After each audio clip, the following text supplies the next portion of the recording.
ਅਕਾਲ ਤਖਤ ਸਾਹਿਬ ਨੂੰ ਟਿਚਰਾਂ ਕਰਦੇ ਨੇ ਲੋਕ, ਉਹਦੀ ਮਾਨ ਮਰਜ਼ਾਦਾ ਦਾ ਸਤਿਆਨਾਸ਼ ਕਰਤਾ ਇਹਨਾਂ ਲੋਕਾਂ ਨੇ। ਮੇਰਾ ਖਿਆਲ ਹੈ ਕਿਸੇ ਸਰਕਾਰ ਵਿੱਚ ਇੰਨੀ ਕਰਪਸ਼ਨ ਨਹੀਂ ਜਿੰਨੀ ਸ਼੍ਰੋਮਣੀ ਗੁਰਦੁਆਰਾ ਪ੍ਰਬੰਧਕ ਕਮੇਟੀ 'ਚ। ਮੈਨੂੰ ਤਾਂ ਕਹਿਣ ਲੱਗਿਆ ਸ਼ਰਮ ਆਉਂਦੀ, ਮੈਂ ਮੈਂਬਰ ਹਾਂ। ਅੱਜ ਭਾਈ ਭਤੀਜਾਵਾਦ ਕਿਤੇ ਨਾ ਕਿਤੇ ਸ਼ੁਰੂ ਹੋ ਗਿਆ ਕਿ ਮੇਰਾ ਪੁੱਤਰ ਹੈ, ਮੇਰੀ ਧੀ ਹੈ, ਇਹ ਰਾਜਨੀਤੀ ਚਾਵੇ, ਦੂਜਾ ਕੋਈ ਸ਼ਾਇਦ ਅੱਗੇ ਨਾ। ਇਸੇ ਕਰਕੇ ਰਾਜਨੀਤੀ ਦਾ ਬੇੜਾ ਗਰਕ ਹੋਇਆ। ਸਰਦਾਰ ਸੁਖਬੀਰ ਸਿੰਘ ਬਾਦਲ ਉਹਨਾਂ ਦਾ ਬੇਟਾ ਆ, ਉਹ ਵਪਾਰੀ ਆ, ਉਹ ਆਪਣਾ ਵਪਾਰ ਵੇਖੂ ਕਿ ਲੋਕਾਂ ਦਾ ਭਲਾ ਕਰੂਗਾ। ਵਪਾਰੀ ਨੇ ਤੇ ਲੋਕਾਂ ਨੂੰ ਲੁੱਟ-ਪੁੱਟ ਕੇ ਆਪਣਾ ਵਪਾਰ ਠੀਕ ਕਰਨਾ। ਆਨੰਦਪੁਰ ਦਾ ਮਤਾ ਫੈਡਰਲ ਢਾਂਚੇ ਦੀ ਗੱਲ ਕਰਦਾ ਸੀ, ਜਿਹਨੂੰ ਅੱਜ ਤਹਿਸ-ਨਹਿਸ ਕੀਤਾ ਜਾ ਰਿਹਾ ਆ। ਇਹਨਾਂ ਨੇ ਬੀਜੇਪੀ ਛੱਡੀ ਆ, ਐਨਡੀਏ ਛੱਡਿਆ ਜਾਂ ਰਿਜ਼ਾਈਨ ਕੀਤਾ, ਇਸ ਕਰਕੇ ਨਹੀਂ ਵੀ ਇਹ ਕਿਸਾਨਾਂ ਦੇ ਵਿਰੁੱਧ ਨੇ ਜਾਂ ਕਿਸਾਨਾਂ ਦੇ ਹਿੱਤ 'ਚ ਨੇ। ਇਹ ਸਿਰਫ ਰਾਜਨੀਤੀ ਖੇਡੀ ਜਾ ਰਹੀ ਆ। ਤੁਸੀਂ ਮੈਨੂੰ ਦੱਸੋ, ਰਾਹੁਲ ਗਾਂਧੀ ਆਣ ਕੇ ਇੱਥੇ ਟਰੈਕਟਰ ਰੈਲੀ ਕਰਨ ਡਿਆ, ਰਾਹੁਲ ਨੂੰ ਪਤਾ ਹੈ ਵੀ ਕਿਸਾਨੀ ਕੀ ਹੁੰਦੀ ਆ? ਇਹ ਆਪਣੀਆਂ ਵੋਟਾਂ ਦੀ ਖਾਤਰ ਮਗਰਮੱਛ ਵਾਲੇ ਹੰਝੂ ਵਹਾ ਰਹੇ ਨੇ। ਇਹਨਾਂ ਨੂੰ ਕਿਸੇ ਨੂੰ ਕਿਸਾਨ ਨਾਲ ਕੋਈ ਹਮਦਰਦੀ। ਜੇ ਪੰਜਾਬ ਕੋਲ ਐਗਰੀਕਲਚਰ ਮਹਿਕਮਾ ਵੀ ਨਹੀਂ ਰਹਿਣਾ ਜੀ, ਤੇ ਫਿਰ ਪੰਜਾਬ ਦੀ ਸਰਕਾਰ ਨੇ ਕਰਨਾ ਕੀ ਆ? ਜਦੋਂ ਕਿਸੇ ਨੂੰ ਮੰਗਿਆ ਇਨਸਾਫ ਨਾ ਮਿਲੇ, ਉਹ ਕਚਹਿਰੀਆਂ 'ਚ ਵੀ ਜਾਵੇ, ਉਹ ਸਾਰੇ ਹੀ ਹੀਲੇ ਵਰਤ ਲਵੇ, ਤੇ ਫਿਰ ਦੁਖੀ ਹੋਇਆ ਬੰਦਾ ਕਈ ਮਾੜੇ ਕਦਮ ਵੀ ਪੁੱਟ ਲੈਂਦਾ। ਮੋਦੀ ਜੀ ਕਿਤੇ ਇਹ ਗਲਤ ਨਹੀਂ ਵੀ ਪੰਜਾਬ ਵਿੱਚ ਤੁਸੀਂ ਆਪ ਹੀ ਇਹ ਗੱਲ ਨੂੰ ਵਧਾਈ ਜਾਂਦੇ ਹੋ ਤੇ ਮੁੜ ਕੇ ਹੌਲੀ ਨਾ ਇਹਨੂੰ ਹੱਥ ਫੇਰ ਕੇ ਠੀਕ ਕਰ ਲੈਣਾ। ਇਹ ਨਾ ਕਰੋ। ਜੇ ਔਰੰਗਜ਼ੇਬ ਜਿਹੜਾ ਆਂਦਾ ਸੀ ਮੈਂ ਸਾਰੀ ਦੁਨੀਆ ਮੁਸਲਮਾਨ ਬਣਾ ਦੇਣੀ ਆ, ਉਹ ਨਹੀਂ ਬਣਾ ਸਕਿਆ, ਤੇ ਮੋਦੀ ਸਾਹਿਬ ਤੁਸੀਂ ਕਿਵੇਂ ਬਣਾ ਦਿਓ? ਫੇਲ ਹੋਈਆਂ ਗਵਰਨਮੈਂਟ ਸਾਡੀਆਂ। ਅਸੀਂ ਤਾਂ ਬੜੇ ਚਾਅ ਨਾਲ ਆਜ਼ਾਦੀ ਲਈ ਸੀ ਵੀ ਸਾਡਾ ਆਪਣਾ ਮੁਲਕ ਹੋਊਗਾ, ਸਾਡੀ ਆਪਣੀ ਸਰਕਾਰ ਹੋਊਗੀ, ਮੌਜਾਂ ਲਾਂਗੇ। ਆ ਚੰਗੀਆਂ ਮੌਜਾਂ ਲੱਗਣ ਡੀਆਂ। ਸਕਾਈ ਨਿਊਜ਼ ਪੰਜਾਬ ਵਿੱਚ ਇੱਕ ਵਾਰ ਫਿਰ ਤੋਂ ਦਰਸ਼ਕਾਂ ਦਾ ਸਵਾਗਤ ਹੈ। ਅੱਜ ਗੱਲ ਕਰਾਂਗੇ ਅਕਾਲੀ ਦਲ ਦੇ ਬਾਬਾ ਬੋੜ, ਜਿਨ੍ਹਾਂ ਦੀ ਉਮਰ ਅੱਜ 70 ਸਾਲ ਹੋ ਗਈ ਹੈ, ਪਰ ਅੱਜ ਵੀ ਉਹ ਭੱਜੇ ਨੱਠੇ ਫਿਰਦੇ ਨੇ, ਰਾਜਨੀਤੀ ਵਿੱਚ ਹਰ ਤਰ੍ਹਾਂ ਨਾਲ ਐਕਟਿਵ ਨੇ। ਮੇਰੀ ਮੁਰਾਦ ਹੈ ਸਰਦਾਰ ਸੇਵਾ ਸਿੰਘ ਜੀ ਸੇਖਵਾਂ ਤੋਂ। ਸੇਖਵਾਂ ਸਾਹਿਬ, ਸਭ ਤੋਂ ਪਹਿਲਾਂ ਬਹੁਤ-ਬਹੁਤ ਸਵਾਗਤ ਤੁਹਾਡਾ ਸਕਾਈ ਨਿਊਜ਼ ਪੰਜਾਬ ਦੇ ਵਿੱਚ। ਬਹੁਤ-ਬਹੁਤ ਸ਼ੁਕਰੀਆ ਜੀ ਤੁਹਾਡੇ ਸਾਰੇ ਸਰੋਤਿਆਂ ਨੂੰ, ਤੇ ਤੁਹਾਨੂੰ ਵਾਹਿਗੁਰੂ ਜੀ ਕਾ ਖਾਲਸਾ, ਵਾਹਿਗੁਰੂ ਜੀ ਕੀ ਫਤਿਹ। ਜਿਸ ਤਰੀਕੇ ਨਾਲ ਅੱਜ 1950 ਦੇ ਵਿੱਚ ਤੁਹਾਡਾ ਜਨਮ ਹੋਇਆ, 70 ਸਾਲ ਦੀ ਉਮਰ ਹੋ ਗਈ। ਮੈਂ ਇੱਕ ਗੱਲ ਸਭ ਤੋਂ ਪਹਿਲਾਂ ਜਾਣਨਾ ਚਾਹਾਂਗਾ, ਜੋ ਕਿ ਬਹੁਤ ਜ਼ਿਆਦਾ ਜ਼ਰੂਰੀ ਹੈ। 70 ਸਾਲ ਦੀ ਉਮਰ ਦੇ ਵਿੱਚ ਭੱਜੇ ਨੱਠੇ ਫਿਰਦੇ ਹੋ, ਇਹਦੇ ਪਿੱਛੇ ਰਾਜ਼ ਕੀ ਹੈ? ਇੱਕ ਤੇ ਮੈਂ ਸਮਝਣਾ ਵੀ ਉਹਦੀ ਪਰਮਾਤਮਾ ਦੀ ਮਿਹਰ ਹੈ ਜੀ। ਦੂਸਰਾ ਜਿਹੜੀ ਡਾਈਟ ਆ ਉਹਦਾ ਖਿਆਲ ਰੱਖਣਾ, ਤੇ ਤੀਸਰਾ ਬਾਕੀ ਭਾਵੇਂ ਕੰਮ ਰਹਿ ਜਾਣ, ਇੱਕ ਤੇ ਨਿਤਨੇਮ ਮੇਰਾ ਰੂਟੀਨ ਹੈ ਜੀ, ਤੇ ਇੱਕ ਸੈਰ ਤੇ ਐਕਸਰਸਾਈਜ਼। ਇਹ ਦੋ ਗੱਲਾਂ ਮੈਂ ਜ਼ਿੰਦਗੀ 'ਚ ਨਹੀਂ ਭੁੱਲਦਾ। ਬਾਕੀ ਭਾਵੇਂ ਕੋਈ ਕੰਮ ਰਹਿ ਜਾਵੇ, ਲੇਕਿਨ ਨਿਤਨੇਮ ਤੇ ਐਕਸਰਸਾਈਜ਼ ਜਿਹੜੀ ਹੈ ਨਾ, ਉਹ ਮੇਰਾ ਨਿੱਤ ਦਾ ਕਰਮ ਆ, ਜਿਹਦੀ ਵਜ੍ਹਾ ਕਰਕੇ ਪਰਮਾਤਮਾ ਨੇ ਸਿਹਤ ਠੀਕ ਰੱਖੀ ਹੈ। ਸਰ, ਕਰੋਨਾ ਦਾ ਖੌਫ ਹੈ ਬਹੁਤ ਜ਼ਿਆਦਾ, ਲੇਕਿਨ ਕਹਿੰਦੇ ਨੇ ਕਿ ਜਿਹੜਾ ਬੰਦਾ ਡਰ ਗਿਆ ਸੋ ਮਰ ਗਿਆ। ਤੁਹਾਡਾ ਕੀ ਕਹਿਣਾ ਇਹਦੇ ਬਾਰੇ? ਬਿਲਕੁਲ ਤੁਹਾਡੀ ਗੱਲ ਠੀਕ ਆ। ਜਦੋਂ ਕਰੋਨਾ ਸ਼ੁਰੂ ਹੋਇਆ ਸੀ, ਕਰੋਨਾ ਨਾਲ ਲੋਕ ਘੱਟ ਮਰੇ ਨੇ ਤੇ ਡਰ ਤੇ ਭੌ ਨਾਲ ਜ਼ਿਆਦਾ ਮਰ ਗਏ ਜੀ। ਸਾਡੇ ਬੜੇ ਮਿੱਤਰ ਪਿਆਰੇ ਤੇ ਬੜੇ ਵਿਦਵਾਨ ਸੱਜਣ ਪਦਮ ਸ਼੍ਰੀ ਸਰਦਾਰ ਨਿਰਮਲ ਸਿੰਘ ਖਾਲਸਾ ਦੀ ਉਹਨਾਂ ਦਿਨਾਂ 'ਚ ਮੌਤ ਹੋਈ ਆ ਜੀ। ਗਿਆਨੀ ਜੀ ਬੜੇ ਅੱਛੇ ਕੀਰਤਨੀਏ, ਇੰਨਾ ਵਧੀਆ ਰਾਗੀ ਸ਼ਾਇਦ ਕੋਈ ਪੈਦਾ ਨਹੀਂ ਹੋਇਆ ਜੀ। ਲੇਕਿਨ ਉਹਨਾਂ ਦੀ ਮੌਤ ਵੀ ਮੈਂ ਸਮਝਣਾ ਕਿ ਭੈ ਨਾਲ ਹੋਈ ਆ, ਕਰੋਨਾ ਨਾਲ ਨਹੀਂ ਹੋਈ ਜੀ। ਜਿਸ ਤਰ੍ਹਾਂ ਉਹਨਾਂ ਦੀਆਂ ਵੀਡੀਓ ਆਡੀਓ ਸੁਣਨ ਨੂੰ ਮਿਲੀਆਂ ਨੇ, ਉਹ ਦਿਲ ਛੱਡ ਗਏ ਜੀ ਕਿ ਮੈਨੂੰ ਇਹ ਕਰੋਨਾ ਹੋ ਗਿਆ, ਮੈਂ ਹੁਣ ਬਚਣਾ ਨਹੀਂ। ਤੇ ਜਿਹੜਾ ਆਦਮੀ ਮਾਨਸਿਕ ਤੌਰ 'ਤੇ ਇਹ ਮਹਿਸੂਸ ਕਰ ਲੇ ਵੀ ਮੈਂ ਜਿੰਦਾ ਨਹੀਂ ਰਹਿ ਸਕਦਾ, ਫਿਰ ਉਹ ਬਚ ਨਹੀਂ ਸਕਦਾ। ਸੋ ਇਸ ਕਰਕੇ ਮੈਂ ਸਮਝਣਾ ਕਿ ਇਹਦੇ ਤੋਂ ਡਰਨ ਦੀ ਲੋੜ ਨਹੀਂ। ਮੈਂ ਤਾਂ ਇੱਕ ਚਿੱਠੀ ਵੀ ਆਪਣੇ ਮੁੱਖ ਮੰਤਰੀ ਪੰਜਾਬ ਕੈਪਟਨ ਅਮਰਿੰਦਰ ਸਿੰਘ ਹੋਣਾ ਨੂੰ ਅੱਜ ਤੋਂ 4-5 ਮਹੀਨੇ ਪਹਿਲਾਂ ਲਿਖੀ ਸੀ ਜੀ ਕਿ ਇਹ ਕਰੋਨਾ ਜਿਹੜੀ ਆ, ਇਹ ਇੱਕ ਐਸੀ ਬਿਮਾਰੀ ਆ, ਇੱਕ ਐਸਾ ਵਾਇਰਸ ਆ ਜਿਹਦਾ ਵੈਕਸੀਨ ਆਪਣੇ ਲੱਭਣਾ ਵੀ ਬੜਾ ਮੁਸ਼ਕਲ ਆ, ਪਤਾ ਨਹੀਂ ਕਿੰਨਾ ਚਿਰ ਲੱਗੇ ਇਹਦਾ ਵਾਇਰਸ ਲੱਭਦਿਆਂ। ਤੇ ਜੇ ਆਪਾਂ ਇਹਦੇ ਕੋਲ ਡਰਦੇ ਹੀ ਰਹੇ ਤੇ ਡਰਦੀ ਦੁਨੀਆ ਮਰ ਗਈ ਜੀ, ਤੇ ਉਹਦਾ ਕੋਈ ਲਾਭ ਨਹੀਂ। ਸਾਨੂੰ ਇਹਦੇ ਤੋਂ ਡਰਨ ਦੀ ਲੋੜ ਨਹੀਂ। ਆਪਾਂ ਨੂੰ ਹੁਣ ਇਹ ਜੀਵਨ ਜਾਂਚ ਇਹੋ ਜਿਹੀ ਬਣਾਉਣੀ ਚਾਹੀਦੀ ਆ ਕਿ ਅਸੀਂ ਇਹਨੂੰ ਇੱਕ ਜ਼ਿੰਦਗੀ ਦਾ ਹਿੱਸਾ ਮੰਨ ਕੇ ਹੀ ਚੱਲੀਏ ਜੀ, ਤਾਂ ਕਿ ਇਹਦੇ ਤੋਂ ਆਪਣੇ ਡਰ ਕੇ ਭੈ ਵਿੱਚ ਆਣ ਕੇ ਕਿਸੇ ਦੀ ਮੌਤ ਨਾ ਹੋਵੇ।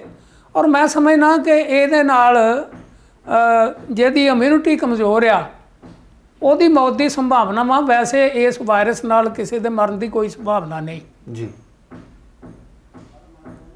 ਤਾਂ ਸਰ ਜਿਸ ਤਰੀਕੇ ਨਾਲ ਆਪਾਂ ਲੋਕਾਂ ਦਾ ਜਿਹੜਾ ਖੌਫ ਹੈ ਕਿਤੇ ਨਾ ਕਿਤੇ, ਤੁਸੀਂ ਸੈਰ ਵੀ ਕਰ ਰਹੇ ਹੋ, ਭੱਜ ਨੱਠ ਵੀ ਕਰ ਰਹੇ ਹੋ, ਵਿਆਇਆਮ ਜਿਸ ਨੂੰ ਆਪਾਂ ਕਹਿ ਲਈਏ, ਯੋਗਾ ਕਹਿ ਲਈਏ, ਕੁਝ ਵੀ ਕਰ ਰਹੇ ਹੋ, ਤਾਂ ਇਸ ਦੇ ਨਾਲ ਕੀ ਤੁਹਾਡਾ ਕੌਨਫੀਡੈਂਸ ਬਿਲਟ ਅਪ ਰਿਹਾ ਜਾਂ ਤੁਹਾਨੂੰ ਇਹ ਲੱਗਿਆ ਕਿ ਠੀਕ ਹੈ ਜਿਹੜੀ ਇਮਿਊਨਿਟੀ ਹੈ, ਇਮਿਊਨਿਟੀ ਦੀ ਅਗਰ ਤੁਹਾਡੀ ਪਾਵਰ ਹੈ ਤਾਂ ਇਸ ਦੇ ਨਾਲ ਕੁਝ ਨਹੀਂ ਹੋਣ ਵਾਲਾ? ਵੇਖੋ, ਮੈਂ ਤੁਹਾਡੇ ਸਰੋਤਿਆਂ ਨੂੰ ਇੱਕ ਗੱਲ ਕਹਾਂਗਾ ਵੀ ਆਪਾਂ ਐਲੋਪੈਥੀ ਦੇ ਦੁਆਲੇ ਹੋ ਗਏ ਸਾਰੇ ਜੀ।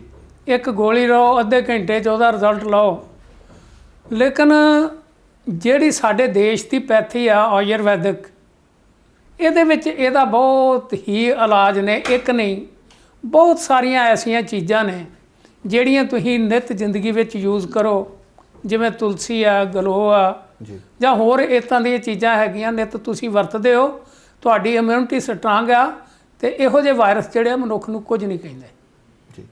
ਸਰ ਆਪਾਂ ਇਸ ਤੋਂ ਹੁਣ ਹਟ ਕੇ ਕਰੋਨਾ ਥੋੜਾ ਰਾਜਨੀਤੀ ਵੱਲ ਤੁਰਦੇ ਹਾਂ। ਤੁਹਾਡੇ ਪਿਤਾ ਜੀ ਦੀ ਡੈਥ ਤੋਂ ਬਾਅਦ ਤੁਸੀਂ ਲਗਾਤਾਰ ਰਾਜਨੀਤੀ ਦੇ ਵਿੱਚ ਐਕਟਿਵ ਹੋ ਗਏ। ਕਾਨੂੰਵਾਨ ਤੋਂ ਐਮਐਲਏ ਸੀ ਤੁਹਾਡੇ ਪਿਤਾ ਜੀ, ਤੇ ਉਸ ਤੋਂ ਬਾਅਦ ਰਾਜਨੀਤੀ ਦਾ ਦੌਰ ਅੱਜ ਤੱਕ ਜਿਹੜਾ ਉਸ ਸਮੇਂ ਰਾਜਨੀਤੀ ਸੀ ਤੇ ਜਿਹੜੀ ਅੱਜ ਰਾਜਨੀਤੀ ਆ ਗਈ ਹੈ, ਰਾਜਨੀਤੀ 'ਚ ਅਸੀਂ ਕਹਿ ਲਈ ਕੁਝ ਗੰਦਗੀ ਆ ਗਈ ਹੈ, ਇਹਦੇ ਬਾਰੇ ਸਾਡੇ ਦਰਸ਼ਕਾਂ ਨੂੰ ਜ਼ਰੂਰ ਦੱਸੋ ਕੀ ਕਾਰਨ ਹੈ ਅਜਿਹਾ? ਵੇਖੋ, ਬਹੁਤ ਵੱਡੀ ਚੇਂਜ ਆਈ ਆ ਜੀ, ਬਹੁਤ ਵੱਡੀ ਚੇਂਜ ਆਈ ਆ। ਮੈਨੂੰ ਯਾਦ ਆ ਕਿ ਮੈਂ 1997 'ਚ ਇਲੈਕਸ਼ਨ ਲੜ ਰਿਹਾ ਸਾਂ ਤੇ ਸਾਡੇ ਇਲਾਕੇ ਵਿੱਚ ਜਦੋਂ ਮੈਂ ਵਿਚਰ ਰਿਹਾ ਸਾਂ ਤੇ ਇੱਕ ਕੰਧ ਤੇ ਕਿਸੇ ਨੇ ਉਂਗਲ ਨਾਲ ਲਿਖਿਆ ਸੀ ਕਿ ਵੋਟ ਵੇਚਣੀ ਕੁੜੀ ਵੇਚਣ ਦੇ ਬਰਾਬਰ ਆ। ਤੇ ਮੈਨੂੰ ਅਹਿਸਾਸ ਹੋ ਗਿਆ ਵੀ ਅਸੀਂ ਗਰੀਬ ਆਦਮੀ ਆ ਜਿਹੜੇ ਪੈਸੇ ਨਹੀਂ ਖਰਚ ਸਕਦੇ, ਲੋਕਾਂ ਨੂੰ ਨਸ਼ੇ ਨਹੀਂ ਪਿਆਲ ਸਕਦੇ। ਜੇ ਲੋਕਾਂ ਦੀ ਆਹ ਮਾਨਸਿਕ ਅਵਸਥਾ ਦੇ ਫਿਰ ਸਾਨੂੰ ਡਰਨ ਦੀ ਤੇ ਘਬਰਾਉਣ ਦੀ ਲੋੜ ਕੋਈ ਨਹੀਂ। ਤੇ ਇਹ ਗੱਲ ਠੀਕ ਹੋਈ ਕਿ ਮੈਂ ਉਸ ਵੇਲੇ ਬਿਨਾਂ ਪੈਸੇ ਖਰਚਿਆਂ, ਬਿਨਾਂ ਨਸ਼ਾ ਵੰਡਿਆਂ ਮੈਂ ਐਮਐਲਏ ਜਿੱਤ ਗਿਆ। ਲੇਕਿਨ ਜੇ ਉਦੋਂ ਦਾ ਤੇ ਅੱਜ ਦਾ ਵੇਖੀਏ ਤੇ ਅੱਜ ਮੇਰਾ ਖਿਆਲ ਹੈ ਸ਼ਾਇਦ ਹੀ ਆ ਕੋਈ ਬੰਦਾ ਬਚਿਆ ਹੋਵੇ ਜਿਹੜਾ ਆਪਣੇ ਨਸ਼ਾ ਲੈ ਕੇ ਜਾਂ ਪੈਸੇ ਲੈ ਕੇ ਜਾਂ ਭਾਈ ਭਤੀਜਾਵਾਦ ਤਾਣ ਕੇ ਜਾਂ ਰਿਸ਼ਤੇਦਾਰੀਆਂ ਚਾਣ ਕੇ ਜਾਂ ਪਾਰਟੀਬਾਜ਼ੀ ਚਾਣ ਕੇ ਇਸ ਢੰਗ ਨਾਲ ਵੋਟ ਨਾ ਪਾਉਂਦਾ ਹੋਵੇ। ਉਸ ਵੇਲੇ ਲੋਕ ਬੜੇ ਆਪਣੇ ਵਧੀਆ ਵਿਚਾਰਾਂ ਦੇ ਮਾਲਕ ਸੀ। ਮੈਨੂੰ ਇਹ ਵੀ ਯਾਦ ਆ ਕਿ 1997 ਦੀ ਇਲੈਕਸ਼ਨ 'ਚ ਇੱਕ ਮੇਰੇ ਇਲਾਕੇ ਦਾ ਨਗਰ ਸੀ ਜਿਹੜਾ ਆਪਣੇ ਜਿੱਥੇ ਇੱਕ ਆਪਣੇ ਚਰਚ ਸੀ ਜੀ, ਉਹਦਾ ਚਰਚ ਆ ਉਹਨੂੰ ਪਲਸਤਰ ਨਹੀਂ ਸੀ ਹੋਇਆ। ਤੇ ਮੈਂ ਹੁਣ ਉਹਦਾ ਨਾਂ ਨਹੀਂ ਲੈਣਾ, ਕਿਸੇ ਆਪਣੇ ਸੱਜਣ ਨੇ 25 ਬੋਰੇ ਸੀਮੈਂਟ ਦੇ ਉਹਨੂੰ ਭੇਜ ਦਿੱਤੇ ਕਿ ਤੁਸੀਂ ਇਹ ਆਪਣੇ ਚਰਚ ਤੇ ਲਾ ਲਓ ਤੇ ਵੋਟਾਂ ਮੈਨੂੰ ਪਵਾਇਓ।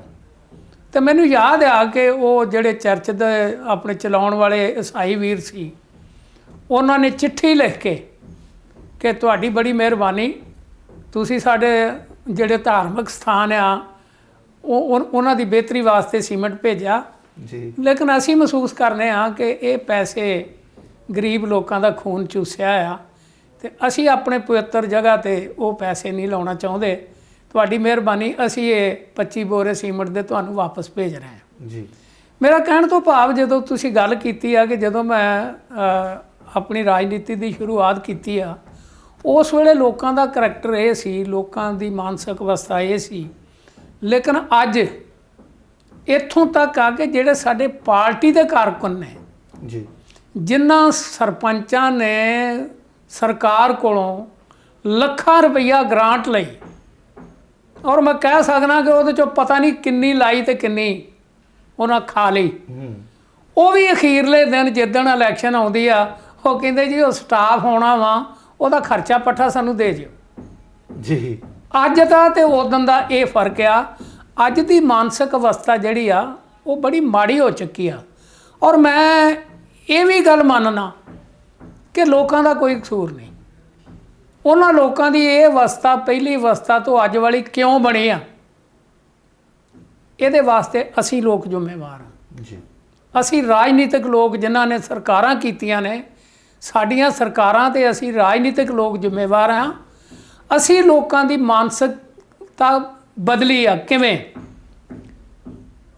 ਤੁਹਾਡੇ ਬਿਜਲੀ ਦਾ ਬਿੱਲ ਮਾਫ ਕਰ ਦਿਆਂਗੇ ਜੀ। ਵੋਟ ਮੈਨੂੰ ਪਾਓ। ਤੁਹਾਨੂੰ ਆਟਾ ਦਾਲ ਅਸੀਂ ਆਪਣੇ ਸਸਤਾ ਦੇ ਦਿਆਂਗੇ, ਵੋਟ ਸਾਨੂੰ ਪਾਓ। ਜਾਂ ਇਹ ਕਹਿ ਲਓ ਕਿ ਤੈਨੂੰ ਪਿੰਡ ਦਾ ਸਰਪੰਚ ਬਣਾ ਦਿਆਂਗੇ, ਵੋਟ ਮੈਨੂੰ ਪਾਓ। ਮੇਰੇ ਵਰਗੇ ਨੂੰ ਕਹਤੇ ਤੈਨੂੰ ਟਿਕਟ ਦੇ ਦਿਆਂਗੇ, ਜੇ ਦਾ ਲੱਗਾ ਵਜ਼ੀਰ ਵੀ ਬਣਾ ਦਿਆਂਗੇ। ਲੋਕਾਂ ਨੂੰ ਟੁਕੜ ਬੋਚ ਬਣਾਤਾ, ਲਾਲਚੀ ਬਣਾਤਾ। ਔਰ ਅੱਜ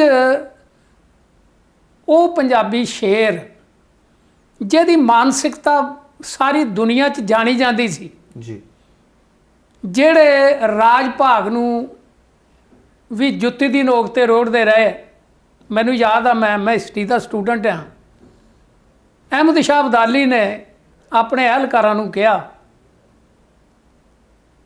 ਕਿ ਇਹ ਜਿਹੜੇ ਪੰਜਾਬ ਵਾਲੇ ਸਿੱਖ ਨੇ, ਮੈਂ ਤੇ ਇਹਨਾਂ ਨਾਲ ਲੜ ਨਹੀਂ ਆਉਂਦਾ, ਨਾ ਇਹਨਾਂ ਕੋਲ ਕੋਈ ਪੈਸਾ, ਮੈਂ ਇਹਨਾਂ ਨੂੰ ਲੁੱਟ ਕੇ ਕਰਨਾ ਕੀ, ਇਹਨਾਂ ਕੋਲ ਤਾਂ ਹੈ ਹੀ ਕੱਖ ਨਹੀਂ। ਜੀ। ਮੈਂ ਤਾਂ ਦਿੱਲੀ ਲੁੱਟਣ ਜਾਣਾ। ਮੇਰੀ ਪ੍ਰੋਬਲਮ ਆ ਵੀ ਮੇਰਾ ਗੇਟਵੇ ਆ ਪੰਜਾਬ, ਲੇਕਿਨ ਇਹ ਮੈਨੂੰ ਜਾਂਦਿਆਂ ਵੀ ਤੰਗ ਕਰਦੇ ਆ ਤੇ ਆਉਂਦਿਆਂ ਜੋ ਮੈਂ ਲੁੱਟ ਕੇ ਲਿਆਉਣਾ ਮੈਨੂੰ ਵੀ ਮੇਰਾ ਵੀ ਲੁੱਟ ਪੁੱਟ ਲੈਂਦੇ ਆ। ਇਹਨਾਂ ਨਾਲ ਮੇਰੀ ਗੱਲ ਕਰਵਾ, ਮੈਂ ਇਹਨਾਂ ਨਾਲ ਲੜਨਾ ਨਹੀਂ ਚਾਹੁੰਦਾ। ਬਹਿ ਕੇ ਗੱਲ ਹੋਈ। ਜਿਹੜੇ ਸਾਡੇ ਸਿੱਖ ਲੀਡਰ ਸੀਗੇ, ਸਰਦਾਰ ਜੱਸਾ ਸਿੰਘ ਆਹਲੂਵਾਲੀਆ, ਜੱਸਾ ਸਿੰਘ ਰਾਮਗੜੀਆ ਤੇ ਹੋਰ ਜੀ, ਉਹਨਾਂ ਬਹਿ ਕੇ ਗੱਲ ਕੀਤੀ ਤੇ ਅਹਿਮਦ ਸ਼ਾਹ ਅਬਦਾਲੀ ਆਂਦਾ, ਉਹ ਤੁਸੀਂ ਮੇਰੇ ਨਾਲ ਕਿਉਂ ਲੜਦੇ ਹੋ? ਮੇਰੀ ਤੁਹਾਡੇ ਨਾਲ ਤੇ ਲੜਾਈ ਕੋਈ ਨਹੀਂ। ਮੈਂ ਤੇ ਦਿੱਲੀ ਲੁੱਟਣ ਆਉਣਾ, ਜਾਂ ਜਿੱਥੇ ਕਿਤੇ ਸੋਨਾ ਚਾਂਦੀ ਆ, ਜਿਵੇਂ ਸੋਮਨਾਥ ਦਾ ਮੰਦਿਰ ਸੀ, ਉੱਥੋਂ ਮੈਂ ਸੋਨਾ ਚਾਂਦੀ ਲੁੱਟਣ ਆਉਣਾ। ਤੁਸੀਂ ਮੇਰੇ ਨਾਲ ਕਿਉਂ ਲੜਦੇ ਹੋ? ਜੀ। ਰਾਜ ਭਾਗ ਚਾਹੁੰਦੇ ਹੋ? ਮੈਂ ਤੁਹਾਨੂੰ ਪੰਜਾਬ ਦਾ ਰਾਜ ਭਾਗ ਦੇਣ ਨੂੰ ਤਿਆਰ ਹਾਂ। ਇੱਕ ਸ਼ਰਤ ਆ ਕਿ ਤੁਸੀਂ ਮੁਸਲਮਾਨ ਬਣ ਜਾਓ ਤੇ ਮੈਂ ਤੁਹਾਨੂੰ ਅੱਜ ਤੋਂ ਪੰਜਾਬ ਦਾ ਰਾਜ ਭਾਗ ਦਿੱਤਾ। ਜੀ। ਮੈਂ ਫੌਜਾਂ ਭੇਜ ਕੇ ਵੀ ਤੁਹਾਡੀ ਮਦਦ ਕਰਾਂਗਾ, ਆਰਥਿਕ ਤੌਰ ਤੇ ਵੀ ਤੁਹਾਡੀ ਮਦਦ ਕਰਾਂਗਾ, ਤੇ ਜਾਓ ਮੈਂ ਅੱਜ ਤੋਂ ਤੁਹਾਨੂੰ ਪੰਜਾਬ ਦਾ ਰਾਜ ਭਾਗ ਦਿੱਤਾ। ਤੇ ਅੱਗੋਂ ਸਾਡੇ ਸਿੱਖ ਆਗੂ ਕਹਿਣ ਲੱਗੇ, ਆਂਦੇ ਓਏ ਅਹਿਮਦ ਸ਼ਾਹ ਅਬਦਾਲੀ, ਅਸੀਂ ਜੋ ਕੁਝ ਕਰ ਰਹੇ ਹਾਂ ਇਹ ਸਿੱਖੀ ਵਾਸਤੇ ਤੇ ਕਰ ਰਹੇ ਹਾਂ, ਤੇ ਤੂੰ ਨਾ ਸਿੱਖੀ ਛੱਡ ਦੇ। ਦੂਸਰੀ ਗੱਲ, ਤੂੰ ਨਾ ਤੇਰੀ ਖਰੈਤ 'ਚ ਦਿੱਤਾ ਪੰਜਾਬ ਦਾ ਰਾਜ ਲੈ ਲਈਏ। ਜੀ।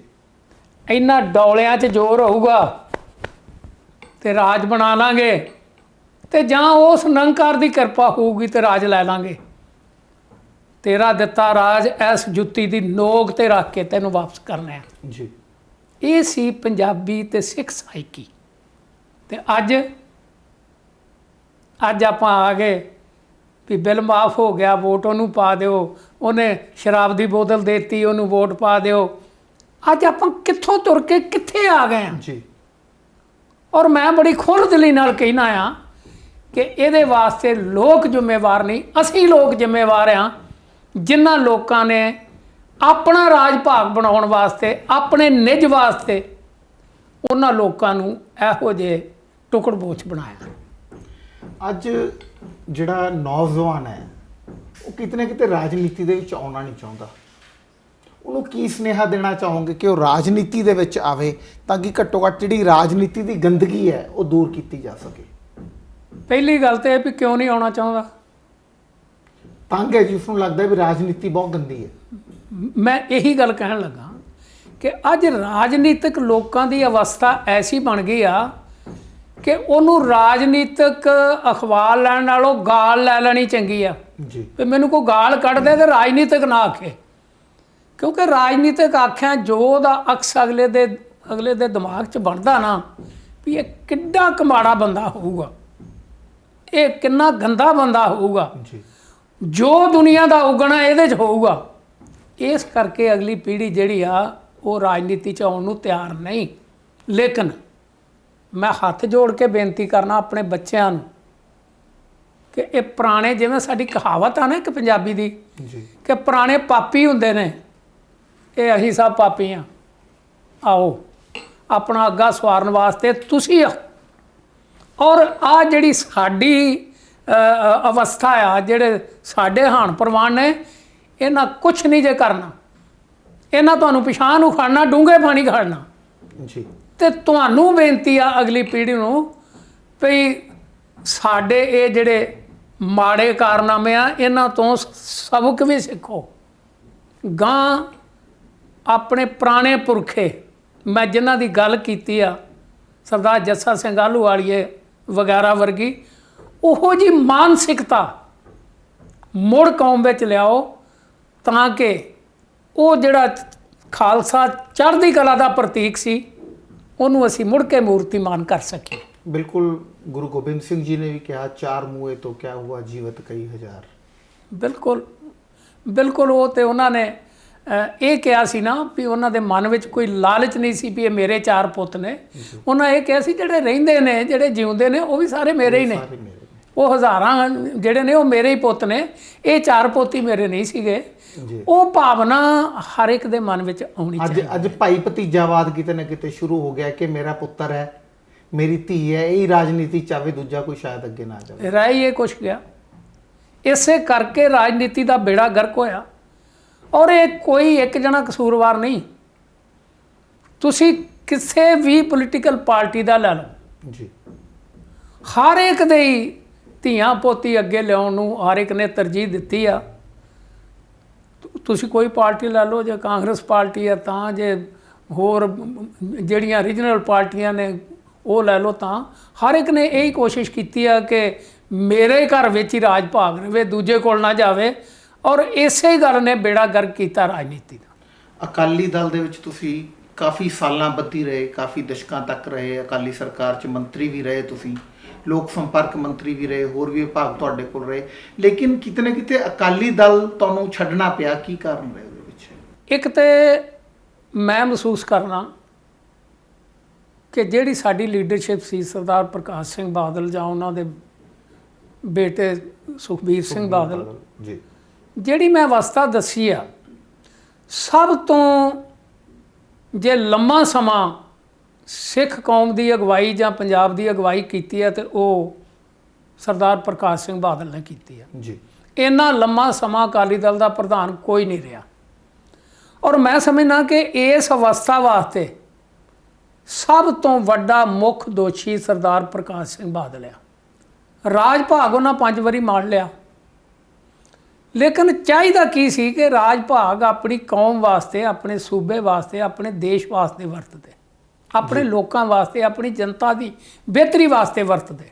ਲੇਕਿਨ ਉਹਨਾਂ ਨੇ ਰਾਜ ਭਾਗ ਆਪਣੇ ਪਰਿਵਾਰ ਵਾਸਤੇ, ਆਪਣੇ ਘਰ ਵਾਸਤੇ ਵਰਤਿਆ। ਜੀ, ਤੇ ਮੈਂ ਬੜੀ ਵਾਰੀ ਇੱਕ ਗੱਲ ਕਹੀ ਆ ਕਿ ਜਿੱਥੇ ਰਾਜਾ ਵਪਾਰੀ ਹੋ ਜਾਏ, ਉਹ ਕਦੀ ਜਨਤਾ ਨੂੰ ਇਨਸਾਫ ਨਹੀਂ ਦੇ ਸਕਦਾ। ਜੀ, ਹੁਣ ਸਰਦਾਰ ਸੁਖਬੀਰ ਸਿੰਘ ਬਾਦਲ ਉਹਨਾਂ ਦਾ ਬੇਟਾ ਆ, ਉਹ ਵਪਾਰੀ ਆ। ਉਹ ਆਪਣਾ ਵਪਾਰ ਵੇਖੂ ਕਿ ਲੋਕਾਂ ਦਾ ਭਲਾ ਕਰੂਗਾ। ਜੀ, ਵਪਾਰੀ ਨੇ ਤੇ ਲੋਕਾਂ ਨੂੰ ਲੁੱਟ-ਪੁੱਟ ਕੇ ਆਪਣਾ ਵਪਾਰ ਠੀਕ ਕਰਨਾ, ਤੇ ਜੇ ਉਹ ਆਪਣੇ ਵਪਾਰ ਨੂੰ ਵਿਗਾੜ ਨਹੀਂ ਸਕਦਾ। ਵਪਾਰ ਕਹਿਣ ਦਾ ਮਤਲਬ ਕਾਰੋਬਾਰ, ਬਿਜ਼ਨਸ ਦੀ ਗੱਲ ਕਰ ਰਹੇ ਹੋ ਕਿ ਰਾਜਨੀਤੀ ਦੀ ਗੱਲ ਕਰ ਰਹੇ ਹੋ? ਉਹ ਰਾਜਨੀਤੀ ਵਪਾਰ ਵਾਸਤੇ ਵਰਤੀ ਜਾ ਰਹੀ ਹੈ। ਜੀ, ਇੱਕ ਤਾਂ ਮੈਂ ਸਮਝਣਾ ਕਿ ਇਹ ਤੁਸੀਂ ਜਿਹੜਾ ਕਿਹਾ ਵੀ ਤੁਸੀਂ ਅਕਾਲੀ ਦਲ ਕਿਉਂ ਛੱਡਿਆ, ਜੀ, ਇੱਕ ਤਾਂ ਮੈਂ ਮਾਨਸਿਕ ਤੌਰ ਤੇ ਇਹ ਮਹਿਸੂਸ ਕੀਤਾ ਵੀ ਆਹ ਗਲਤ ਹੋ ਰਿਹਾ। ਦੂਸਰੀ ਗੱਲ, ਜਦੋਂ ਬਰਗਾੜੀ ਵਾਲਾ ਆਪਣੇ ਕਾਂਡ ਹੋਇਆ, ਜਦੋਂ ਆਪਣੇ ਸੌਦਾ ਸਾਧ ਨੂੰ ਮੁਆਫੀ ਦਿੱਤੀ ਆ, ਫਿਰ ਬਹਿਬਲ ਕਲਾ ਕਾਂਡ ਜਿੱਥੇ 2 ਸਿੰਘ ਸ਼ਹੀਦ ਹੋਏ ਆ, ਫਿਰ ਇਹਨਾਂ ਨੇ ਜਦੋਂ ਮਾਫੀ ਦਿੱਤੀ ਆ ਤੇ 62 ਲੱਖ ਦੇ ਇਸ਼ਤਿਹਾਰ ਉਹਨੂੰ ਜਸਟੀਫਾਈ ਕਰਨ ਵਾਸਤੇ ਨਜਾਇਜ਼ ਗੁਰੂ ਘਰ ਦੀ ਗੋਲਕ ਦੇ ਖਰਚੇ ਆ। ਇਹ ਗੱਲਾਂ ਹੋਰ ਵੀ ਬਹੁਤ ਸਾਰੀਆਂ ਗੱਲਾਂ ਨੇ ਜਿਨ੍ਹਾਂ ਦੀ ਵਜ੍ਹਾ ਕਰਕੇ ਮੈਂ ਮਹਿਸੂਸ ਕੀਤਾ। ਪਹਿਲਾਂ ਤੇ ਵੇਖੋ, ਅਸੀਂ ਪਾਰਟੀ ਦੇ ਅੰਦਰ ਬਹਿ ਕੇ, ਮੈਂ ਢੀਂਡਸਾ ਸਾਹਿਬ, ਬ੍ਰਹਮਪੁਰਾ ਸਾਹਿਬ, ਜੀ, ਡਾਕਟਰ ਰਤਨ ਸਿੰਘ ਹੋਣੀ, ਹੋਰ ਬਹੁਤ ਸਾਰੇ, ਅੱਜ ਵੀ ਉਹ ਅਜੇ ਬਾਦਲ ਅਕਾਲੀ ਦਲ ਵਿੱਚ ਨੇ ਸੱਜਣ, ਲੇਕਿਨ ਉਹ ਵੀ ਸਾਡੇ ਨਾਲ ਵਿੱਚ ਰਹਿ ਕੇ ਪਾਰਟੀ ਦੇ ਲੜਦੇ ਰਹੇ ਜੀ ਵੀ ਗਲਤ ਹੋ ਰਿਹਾ ਆ। ਅਸੀਂ ਆਪਣਾ ਮੂਲ ਹੀ ਭੁੱਲ ਗਏ, ਆਪਣਾ ਮੂਲ ਹੀ ਛੱਡਤਾ ਅਕਾਲੀ ਦਲ ਨੇ। ਜੀ ਵੇਖੋ ਆਨੰਦਪੁਰ ਦਾ ਮਤਾ ਸਾਡਾ ਰਾਜਨੀਤਿਕ ਏਜੰਡਾ ਸੀ, ਬਿਲਕੁਲ ਸੀ। ਸਾਡਾ ਪੰਜਾਬ ਦਾ ਰਾਜਨੀਤਿਕ ਏਜੰਡਾ ਨਹੀਂ, ਇਹ ਹਿੰਦੁਸਤਾਨ ਦੀ ਬਿਹਤਰੀ ਵਾਸਤੇ ਸੀ।